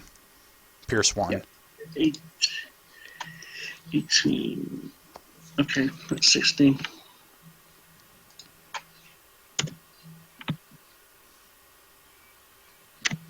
All right. It's Hawk's turn, and he's gonna have to spend this round catching his breath. But Right, he'll- yeah. So yeah, that's what he's gonna do. He hasn't been at this for a long time, been wearing a whole bunch of armor. He's And getting he'll fat. just- Yeah, he'll just let everybody know that he took care of some droids down here that they didn't see, so he's not worried. All right. And back to Aiden. The boots step forward. It looks like someone is a bit curious as to why this door suddenly opened. What is your stealth? That would be 6 greens, I believe. Yeah. This is going to be interesting. Okay. Would I technically be prone? Because you said I got low to to the smoke. Yes. Would that change the roll at all? Well, not really. I mean, you already have the natural stealth. I'm getting this 3 step back because of the smoke. Okay, fair enough. That's fine. Let's see here. Be vigilance. Is the guy coughing, or is he wearing a breather? Aiden hears no sound over the roar of whatever fire is pouring out this smoke.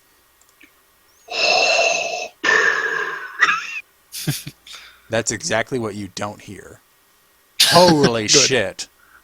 Wow. Wow. Okay. That was surprisingly successful. Okay, here's how I'm going to do this.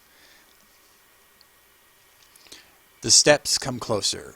Clunk, clunk, clunk, clunk. Surprisingly loud for hitting the carpet of this floor. Whoever's doing it must be carrying something heavy. You're holding your breath, hoping that the smoke will be enough to cover you, along with your natural instincts. But then you hear a... There you are. You hear a click. You have split second react. What do you do? Definitely getting out of the way of anything. Like, if I'm still by the door frame, I'm getting around the other side of the door frame. If there's anything I can get behind and out of his immediate line of sight. You can quickly roll down the stairs. I can totally do that. Okay, yeah. You just take one good jump and just go and pretty much do a controlled fall Tuck and down roll. a flight. There is just a hail of blaster fire that fills that entire room. I'm going to say that the triumph is enough that the person... Nah, that's the success, since they know you're there. I assume the threat was me being able to get out of the way. Yes. You would have been pretty much turned into Swiss cheese. So I'm going to go over the comm and say, we have a guy with a heavy repeating blaster up here. Someone get up here now. Let's see. The triumph. Oh, okay. I know what this is. You hear an echo behind him. It's very soft. You probably wouldn't be able to hear it had you not just suddenly gone into fight or flight. We found it behind the picture, the idiot.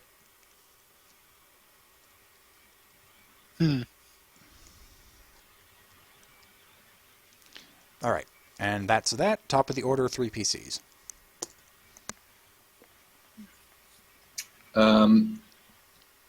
If Dara wants to shoot, she should start doing that before Nardell goes back in to grapple him.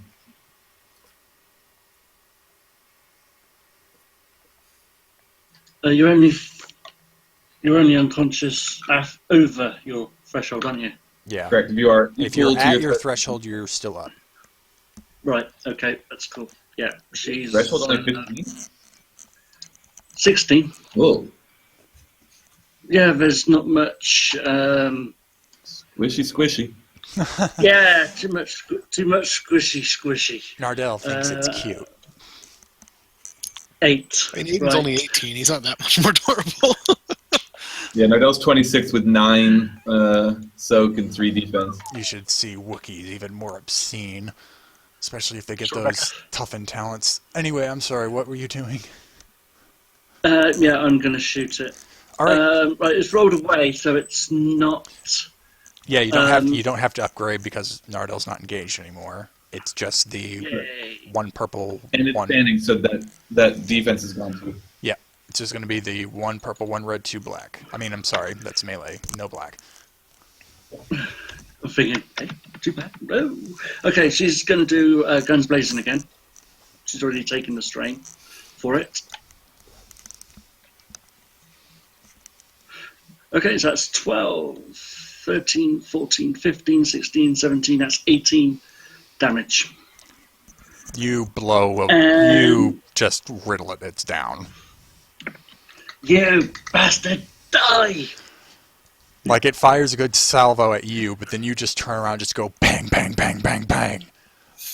Just kind of do that, like the slowly Yeah. walk towards it, Got any, firing. got any more? Yeah, by the time you get to it, the lights in its eyes just keep flickering, and you just push it, and it falls over.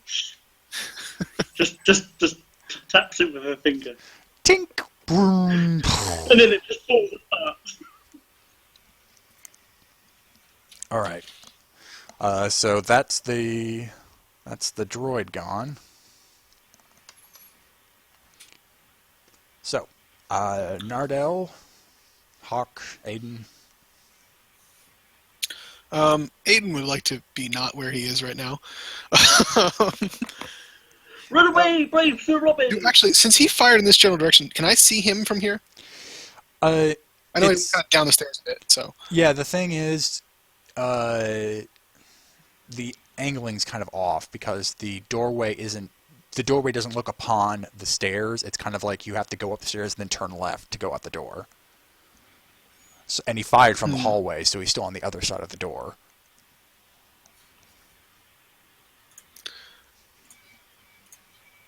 I have 2 approaches. I can either get out of dodge, or I could charge in and shoot him point blank. I'm not sure which is a better idea. Safety in numbers? Go with Yeah, your gut. definitely. Go with your gut. You just want me to die. With the repeating blaster, you probably won't die, but only maybe. Definitely. Besides, you won't feel it anyway once you're dead. Yeah, I don't have any grenades. Although, we have plenty of destiny points. Could I say I have a grenade? What kind of grenade? Frag. Thermonuclear detonation. You knew you were going up against a bunch of heavily armed guys. I guess it would be reasonable that you would have gotten some armament. So yes, flip a destiny, you'll have a frag. All right. How far am I from the doorway? Short. Why you Okay. you got one maneuver from that chance. All right. I will double aim. I imagine there'll be some setbacks because I can't actually see him directly. Yeah, 2 setback. Okay. I take it there's a reflection or something like that. All right.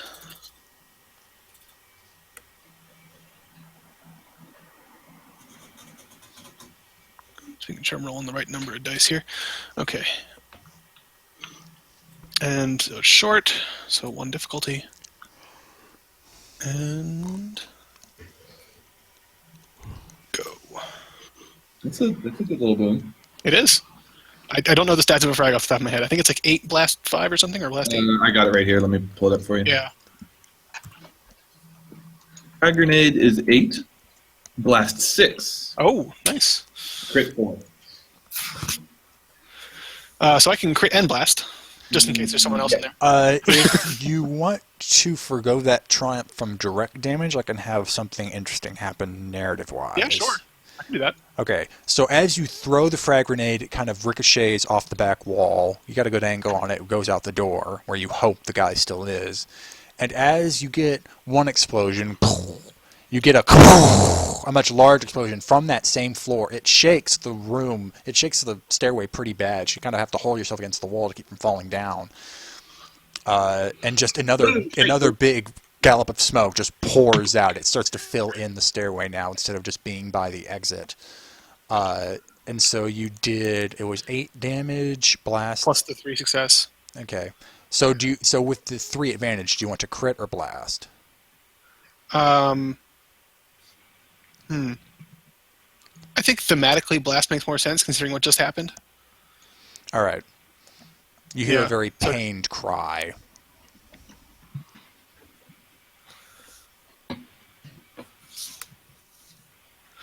Yes, Hawk, or not Hawk.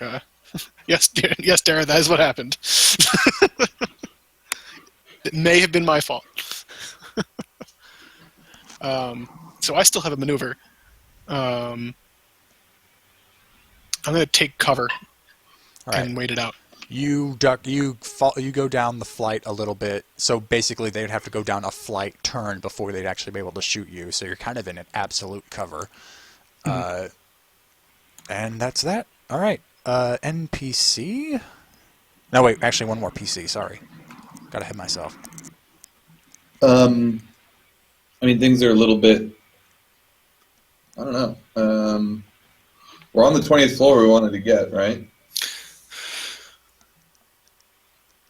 I know Dara gestured you to go up higher. Yeah, Dara and Nardell are on the 20th floor. Hawk, actually, now that this round is over, has now just reached the 20th floor. Aiden's on the 35th. I mean, I guess we can keep going up then. All right. If you He spend... did calm earlier too. Out like hey, there's a guy up here with a heavy repeating blaster. Back up. Yeah, but yeah, okay.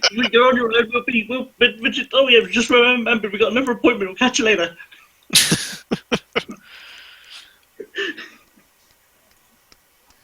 So if you want to spend 2 maneuvers, you will basically kind of get halfway between the 20th and the 35th. How about Dara's crit? That's only on actions. Oh right, okay. So it's what, 1 strain per action, is it? Yeah. One strain every time you take an action, yeah. Oh yeah. Right. Okay. Right. Okay. So that's 9. All right. Is that what Nardell or actually Dara already went by shooting the guy? Is that what Nardell's doing? Yeah, Nardell will start heading up, I guess. Okay, he's halfway. NPC.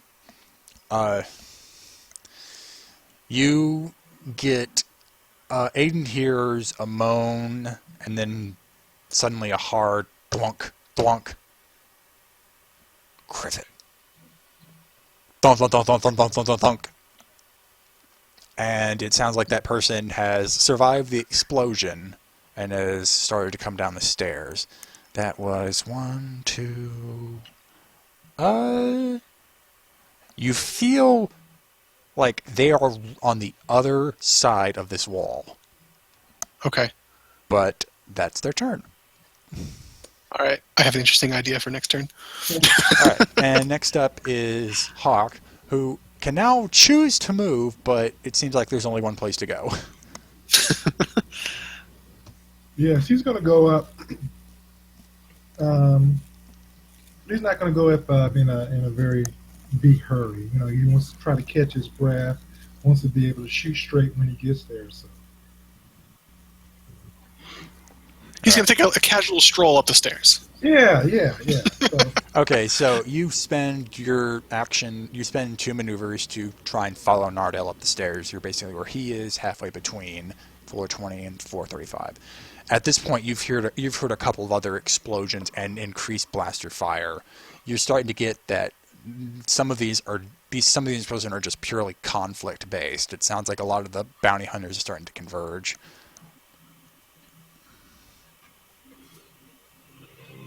okay. As he's going to see if he can maybe like check the bounty hunter line and chatter and see if if anyone's giving like the location, calling for help and backup and stuff like that. You're not getting a signal outside the building. Oh, okay, we're being jammed. All right. Is it strawberry or raspberry? Blackberry. Yeah, that's not bad. Lone Star. Since he's not going at a fast pace, can he make some kind of cool check to see if he can get some of the strain back or something like that? I'd let you do that as an action, but in order to get the 2 maneuvers to catch up to Nardell, you'd have to take 2 strain. So to kind of relax but keep pace, of course, if you wanted, you could perhaps take your action on the 20th floor to take a breath, and then take a maneuver to try and get halfway to Nardell, which wouldn't consume any strain. Okay, we'll do that. All right, go ahead and roll me. I'd say, given the situation, there is going to be difficulty. Easy. 1 purple, discipline, or cool check, your choice.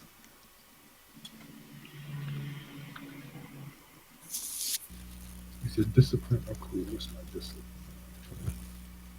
What is that? That's what, willpower? Yep. Oh, that's much better.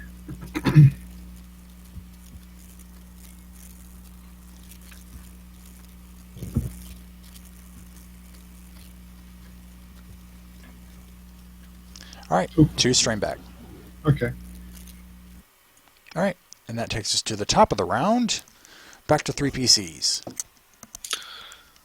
So, can Aiden deal with this guy that's right around the corner from him? That is a little bit up to you, I guess. Unless someone wanted to get there first. Nardell can catch up to you. And that way, at least, you don't have to worry about...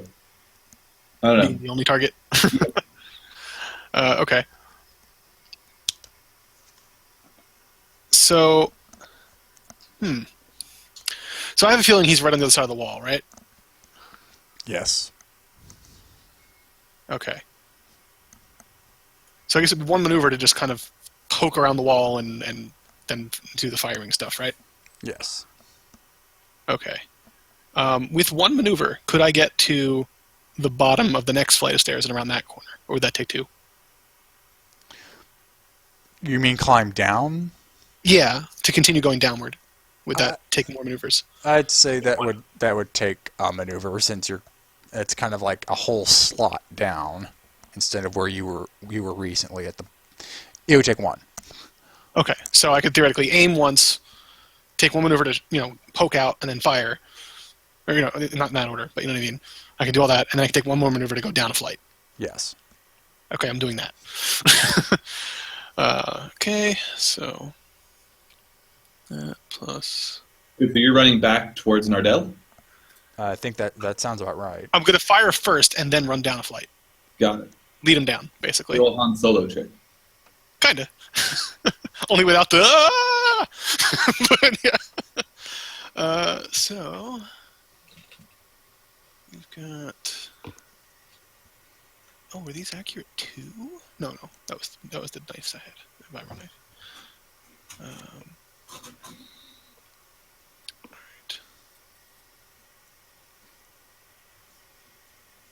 All right. And I'll flip. Why not? And this would be easy because it's like short range, right? Yes, but you're going to have one setback because, like I said, the smoke has started to billow into the room. Mm-hmm. And it's adversary 3. I removed the setback as a side note. Okay. So it's going to be 1 red. Oh, wait, hold on. He actually has range defense. This isn't the droid. 1 range defense.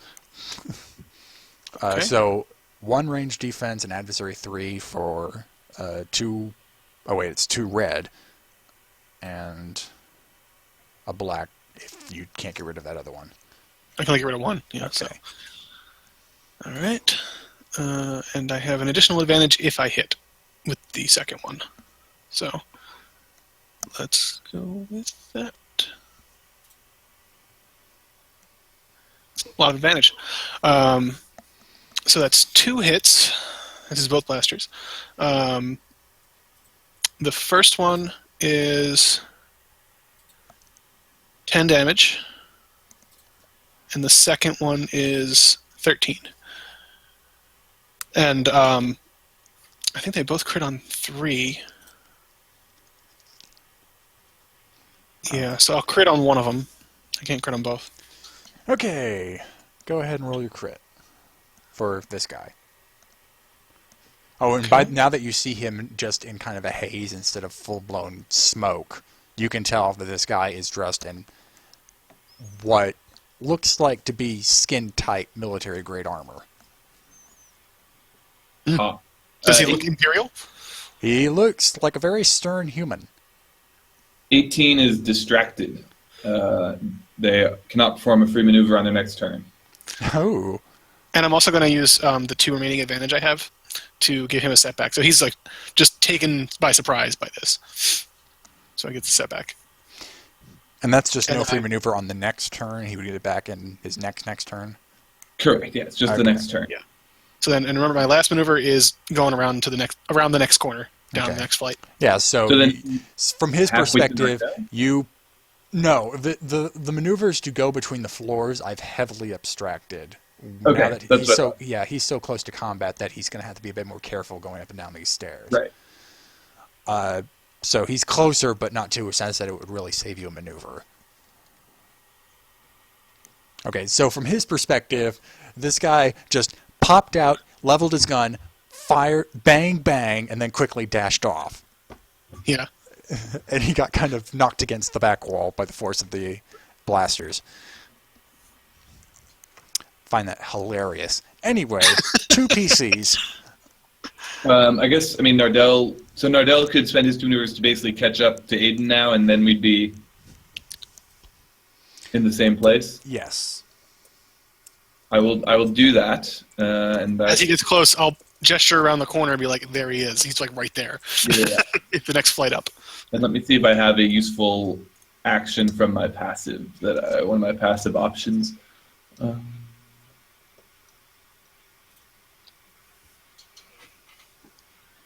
Nope, not seeing much. No. I'll use my action to commit a force die to sense for defense. That's what I'll do. As a side note, if he fires at me, I have 2 range defense. So Don't worry about that. I can deal with things. Yep. One more turn for us. All right. Dara or Hawk? I'll let Hawk.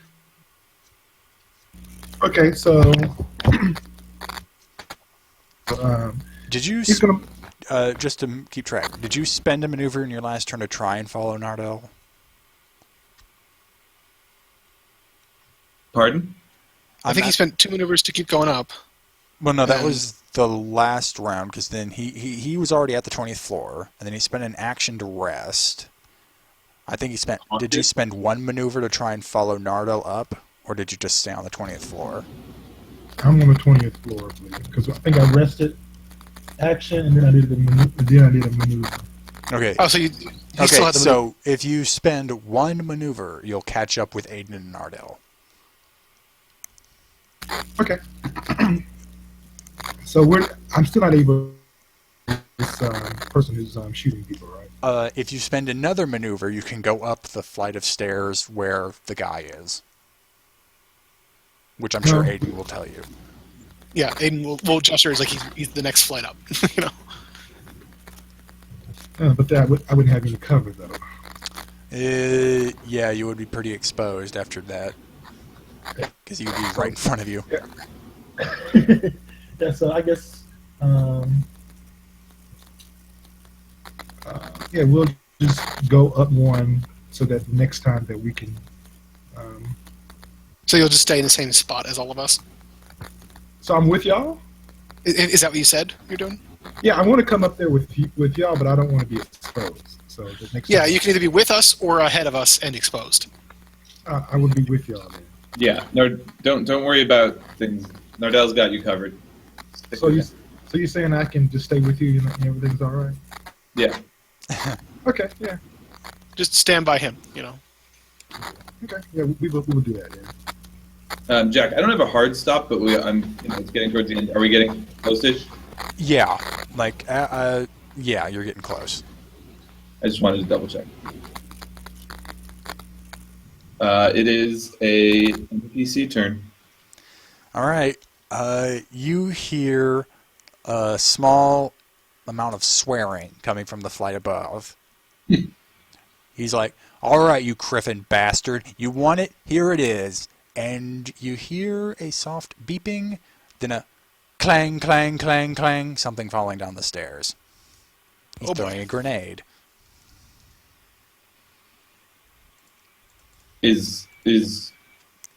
Are we rolling to avoid it, or is he rolling a regular attack roll? It's a regular attack roll. This is flavor.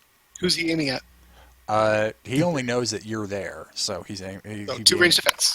So, I guess this doesn't make sense. I have a signature ability that lets me move to someone and take an attack to them, but if he doesn't know I'm here, I can't really... It's fine. I can't really take an indirect attack like this, I think. Well, not to mention, I think you have to activate it first, and then you can. It is not unmatched protection. Oh, okay. But that's true. Yeah. Would there be any setbacks for him doing this blind, though? Well, he's getting a setback because of the haze, because can't exactly... He's also throwing it around the corner, much like I did earlier. Would we call it like we're in cover, maybe, from him?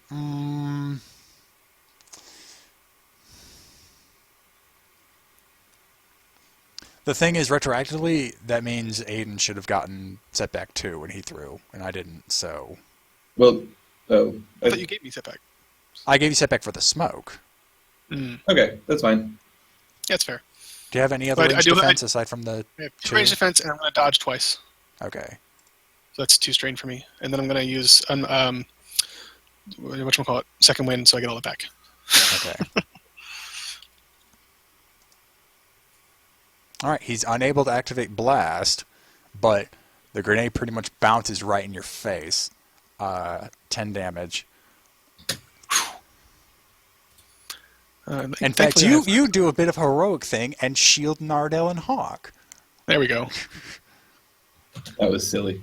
I appreciate that, man. That's good. I don't want to keep my armor, get it dirty or anything like that. Okay, you shield Hawk, if nothing else. Nardell just kind of gets nonplussed by it. No. I'm shielding Nardell. Not after that. From like the middle of his chest down. Yeah. Your crotch is safe with me. All right. Dara. She is going to reach into her pockets and grab a stim pack. And she's going to stab herself with the stim pack. All right. Top of the order again. What do the Stairway Trio or Dara want to do? Nardell can rush in there and time up. Should I fire first? It might make sense to fire first, yeah. Yeah. So, how far would this be? Like short, I guess? From the bottom of the stairs to the top of the stairs? Short range, yep. All right, so I'll do the same thing I did last time, basically. Only this time I will aim twice. Adversary 3, 1 setback for the smoke, 1 setback for his defense.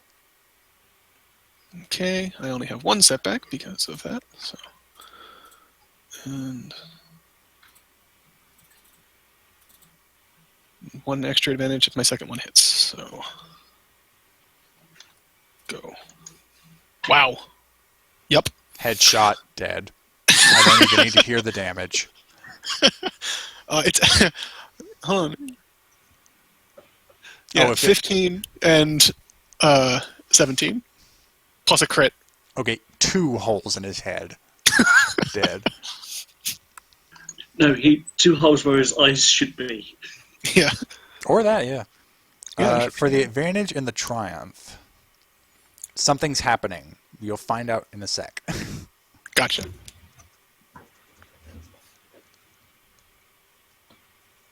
Whew. Okay, that was terrifying. Shall we? All right. Let's do it. I'm going to preserve this initiative in case combat happens later, but for I actually forgot to do my boost for aiming, so I theoretically still have my maneuvers. So. All right, then you can proceed up the stairs. The smoke is kind of thinning out. It looks like a window has been shattered. A couple, maybe, but it's still pretty heavy. Going by instinct, you know the explosion that happened after you fired that grenade and where you heard that voice earlier is actually just a couple of rooms down. And that is the room that seems to be billowing, seems to be fresh smoke. Well, we should probably at least attempt to find that guy or the thing he took. All right. Cautiously, of course, since Yes. you know there's at least one of these guys up here. Was one Perhaps of these guys. stealthily. Do you want to go ahead and roll stealth? Yeah, sure. All right. Nardell will roll stealth, yeah. Okay. Go ahead and roll me stealth against. I'm going to flip for the possibility of a triumph. It's going to be against 5 red, but you are going to get 3 boosts because of the smoke. Is this everybody? 5 red? If you're Everyone's approaching, stealthy there, if yeah. you're approaching the room that's billowing the smoke stealthily, yes. If you're not, then you don't have to worry about it. Surprisingly successful. Whoops. Also, Nardell critted somehow. All right, Aiden gets to the room first, and you look on what seems to be a pretty bad explosion. There's a giant crater in the wall, and somehow on the floor by the mantle the crater was above is a burned up but still viable picture frame. The picture within it, though, that's been incinerated. So, and Was there a gap in the wall behind it? well, there's a crater.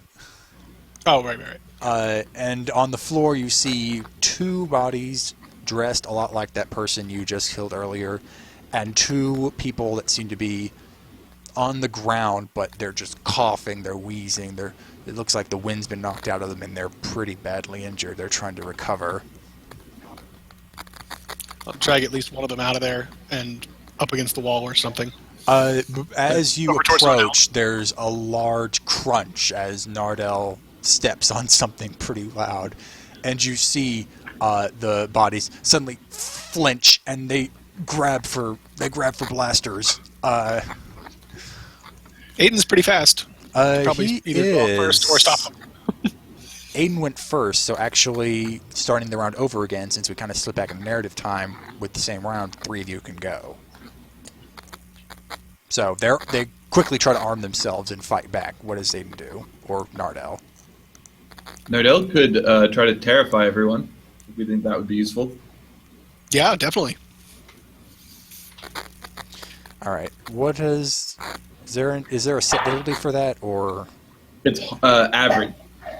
What range? I need to What range are modify they? that with Geez, they're military trained. Kind of in a desperate situation.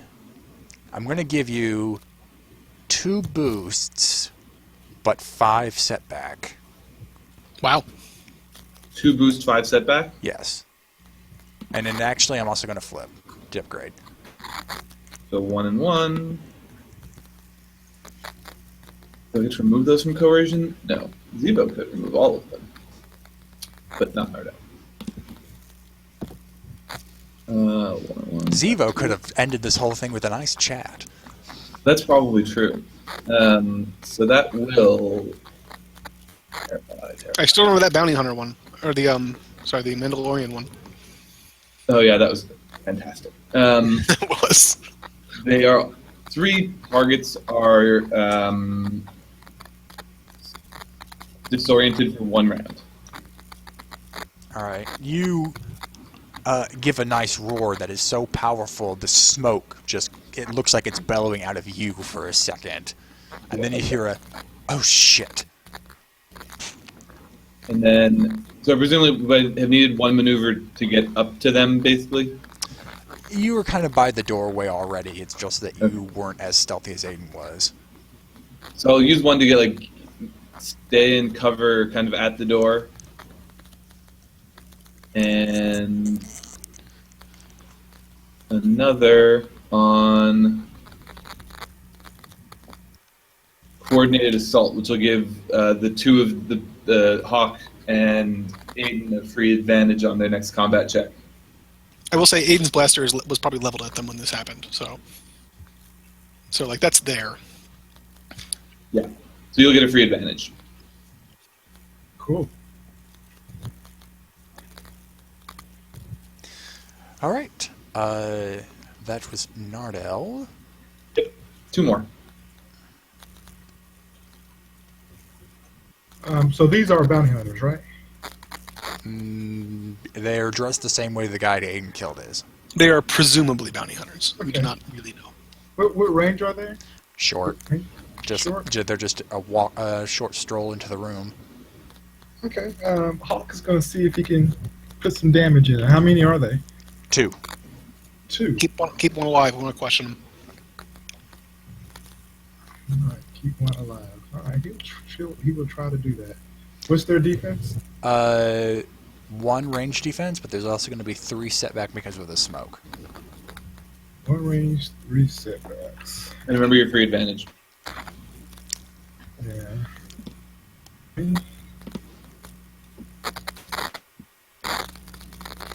May perform. Alright, so we're going to get rid of 1 of the setbacks. They're also adversary 3, sorry. It's going to be Alright. 2 red on top of those 4 black. I thought you said 3 black. Well, 3 black because of the smoke, but 1 setback because of the defense. So 4's total. So 2 red and 3 black because I'm removing 1. Okay. Alright. And so 1, 2, 3, 4, 5 plus the other 2. Alright. I think that's it. Yeah, we're going to do some more strain. Alright, here we go.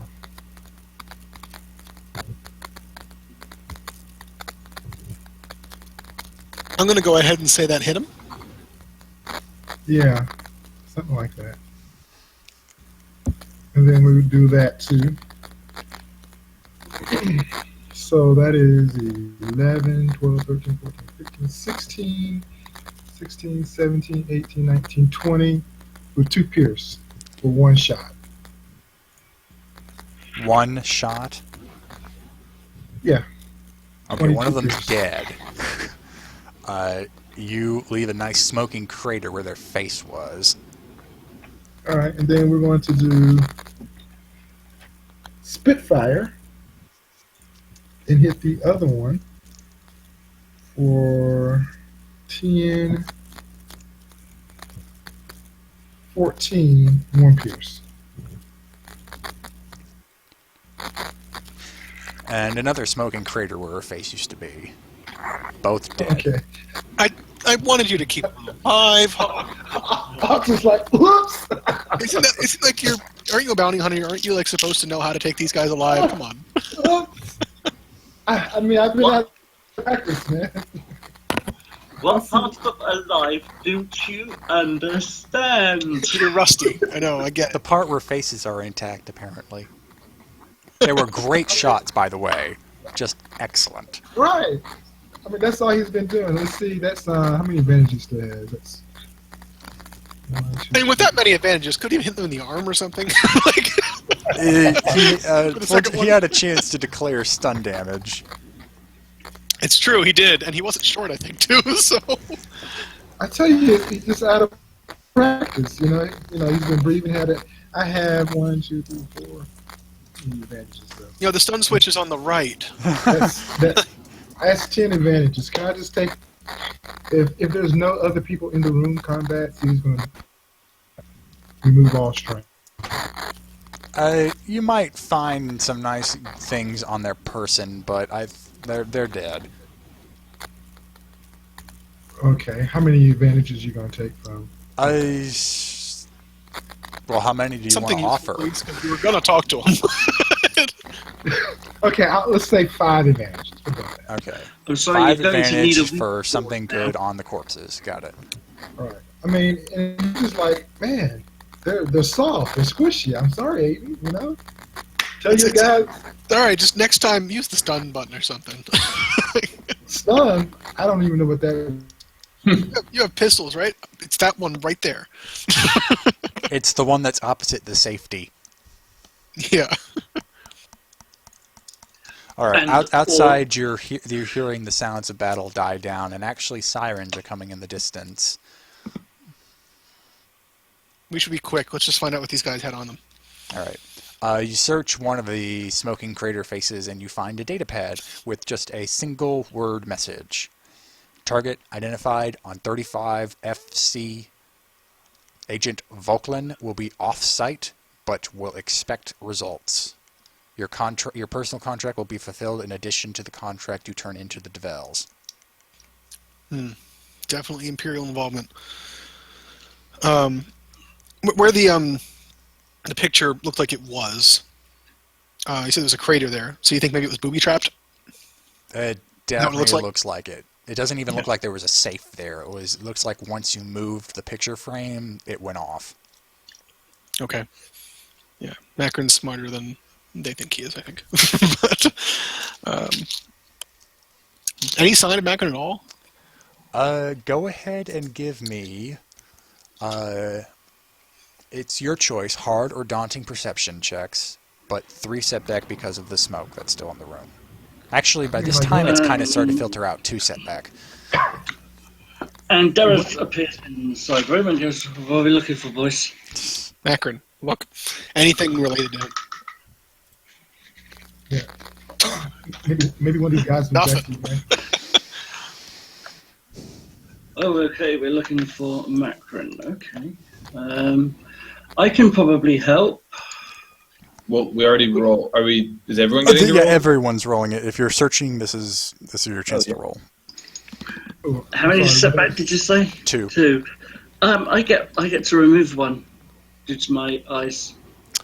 What you're looking for isn't really going to be heat related. In fact, the whole room is kind of hot because of the explosion. There we go. What is it, the roll? Either hard or daunting, your choice, perception. Oh, I didn't realize there was an option. Whoops. Oh well. You can roll 1 more Here we purple go. if you want. All right. I mean, yeah, so that's good. And that's what, 4 strain? There it goes. I found something and falls over. Actually, yeah, Dara happens to find, she kind of stubs her toe on it before she actually finds it, but under the dresser and beneath kind of like a secret panel in the carpeting, there is another safe. But as she touches it, there's just a quick shock of electricity that pulses through her, so she takes 4 strain. As Nardell follows up on that and peers closer, wise not to touch it, he notices that there are two things of note. There is a keypad that looks like it is able to enter in the full galactic common alphabet, and there is an inscription kind of crudely scrawled inside that here's the linchpin. How well versed in galactic languages is Nardell? He's basic and wicked. Aiden would probably also know Hatis if he sees it too. Like if he follows him over. Yeah. So Nardell can't read it, but you get Aiden's attention, and it's written in Huttese. It looks like someone got like a very sharp knife and kind of carved it into the safe. They're going to lose their safety deposit, their security deposit. But you're able to read it as, "My secrets are guarded by my greatest regret."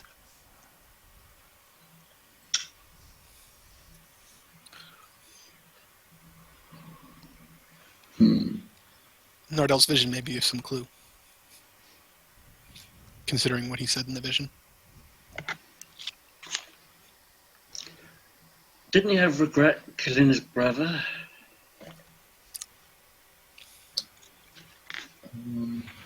Wasn't his brother like a really evil Asshole. person though?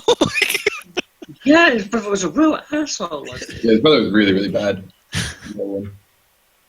I mean, yes, they're brothers, but holy crap! It's like saying, "Yeah, man, Hitler was my brother," but I regret that he died. I mean, I understand, but still. All right, so it may be related to his brother, but we got the clue we need, I think. Anyone else need anything before the fire consumes us, or the police get here, or the fire department? I don't think so. Dara's going to check her comms. Is she conscious? Yeah, she never got knocked out. She got at her Okay. threshold. The scrambling is gone. You're suddenly getting a lot of public traffic reporting. Anyone in the residents of the Sokolovon, please evacuate. It's a lot of automated con traffic. All right, yeah. Let's get out of here. Let's split.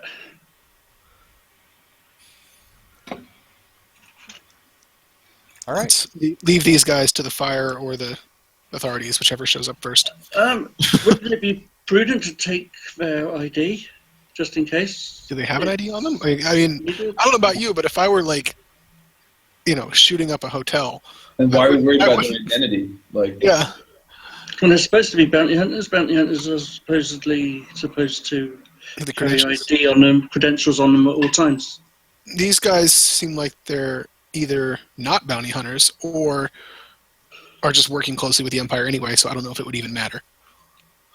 Wait a minute, what was that about? Something about Agent What's His Face and Yeah, what was the agent Queen? they said? Vauquelin. It's the same name you got from Soquin. Okay, so we can take this back to Sotlin. This actually proves his theory that this guy is an Imperial spy. Yeah, let's let him know. All right. We'll Yeah, travel there as discreetly as possible, so it doesn't look like we're going straight from here to there. But Okay, so when yeah. you leave, you kind of pass yourself off as, given the chaos, it's not that hard as like I was trapped in visitors of the Sokolon that were kind of trapped inside. You guys leave. Eventually, you make your way to your stolen shuttle, and kind of, in a very deceitful, deceptive manner, get back to the palace and hand off the information to Soquin. He is happy, but also reports that Vauquelin was evacuated when this Sokolovon was attacked. He actually fled off world. So while he can use this to definitely make sure he doesn't come back, unfortunately, it looks like the agent was able to get away. say, do you have any medics I can possibly borrow there? I can use. She's delirious because she's whatever. Yeah, you are sent to the Royal Infirmary, Really? and Where given they a have nice the back good to bath. hospital beds. What's the difficulty of your crit? I think it was 4, I believe. No, that's dead. Is it? That's injured up. It's the first hard one. You're fine. You're a bit Thank you. woozy when you get out, but, and it's like the next day. She must have slept through it. Yeah. So Dara is pretty much peachy at this point, having given the royal treatment. So what now? I mean, at this point, I think it's safe to say that Macron doesn't want to be found. Well, I mean, not that he doesn't want to be found. He gave us a clue to lead us where we need to go, basically. I'm just not sure if that's somewhere we can go now. Can Dara attempt to use his hollow channel, his communication channel? You try to calm him, no response. Oh, crap. It's about what I figured. Why is it, right, he's so pig-headed and he has to go out all by himself without anybody watching him? Well, it's a personal matter, helping him. apparently. Yeah, but I'm known for my discretion. A price on your head can be a hard thing to live with. Yeah, but you never know. He might. If he'd have come and asked, we would have helped him. Yeah, well, guess we'll have to find him and tell him that ourselves. Yes, and beat it into him. So, at the end of the day, what are you going to tell the broker? Let's say after all of this, you return to the embassy, return to the Sunflare, call the broker. Tell her that we have a lead, but we don't know how to follow up on it, basically. And we think it might have to do with his brother. But how, I don't know. And what we can do is then give the broker all relevant information and see what she can do on her end. Where was Macron's family from? Core Worlds. Tiberian 4, to be more exact. But we may need to go there. What did his brother live there? Yes, the Any entire capacity after? The entire family lives there. the entire core family, the DeVille family being such old money, has definitely spread out its branches.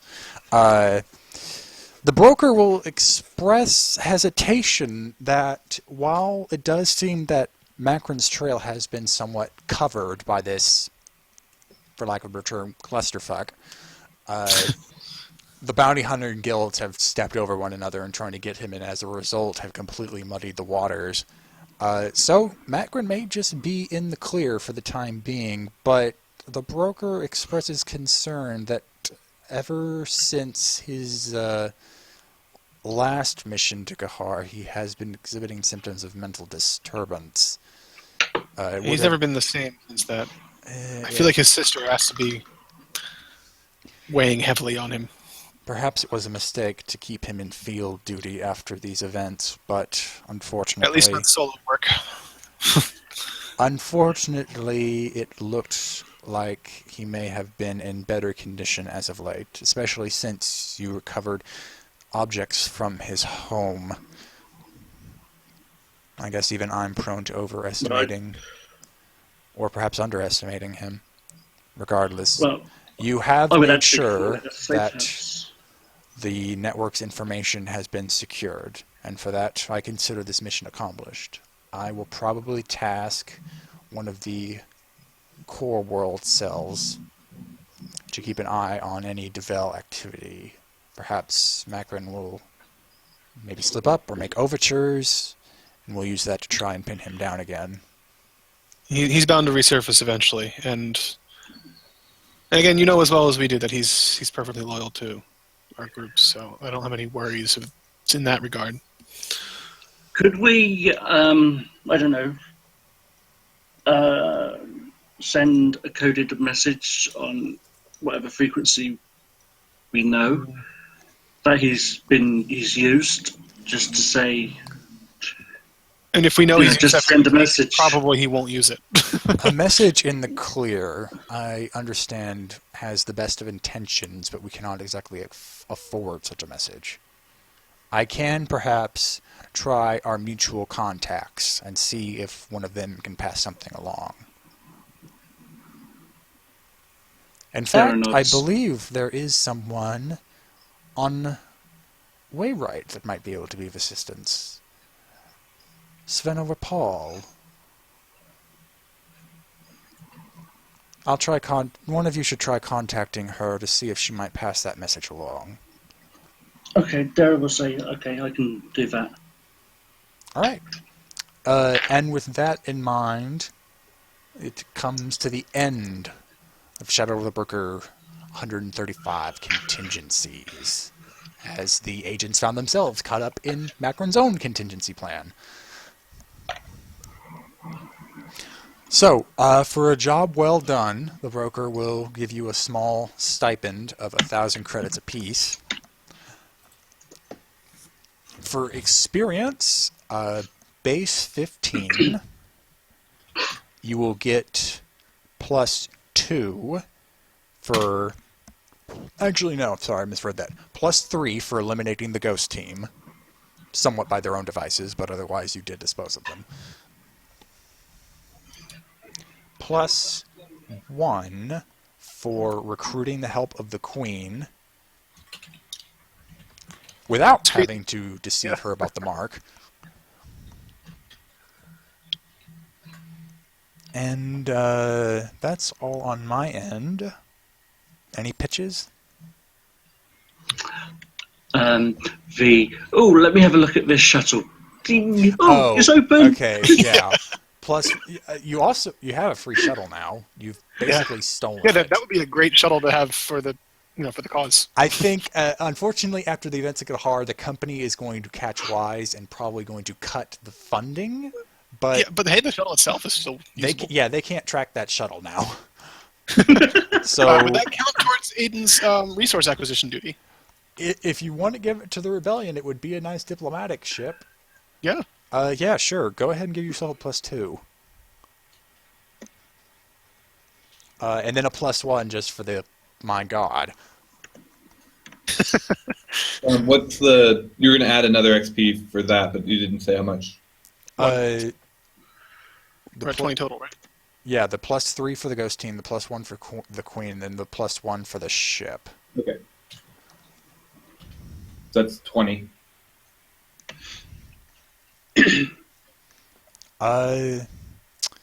Unless anyone has something to pull out in the clutch, I like that nice round number. Alright, so 20 XP.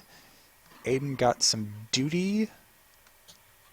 And you all got some money. And Macron, it looks like, has gone to the wind. MERP MVP? Yes. Merp first, who do you think was the most interesting role player? Aiden.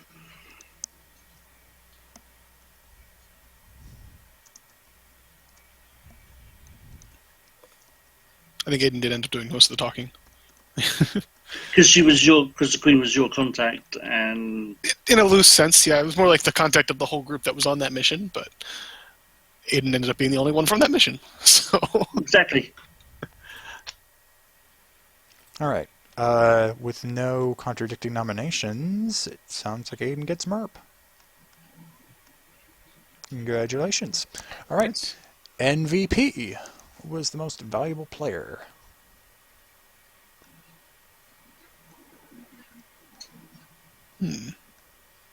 Ardell did a lot of noticing. He did. He noticed a lot of things. So part of me feels dirty arguing with a quadruple triumph. So. that one went a long way. Well, at a certain point, that's just luck of the dice. I wonder how much you can really give out for that. This is MVP, not murder. There is something to be said for Yeah. luck of the eye for MVP. True.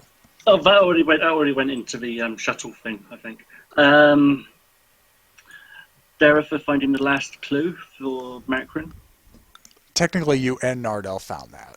I just narratively. Yeah, okay. Yeah.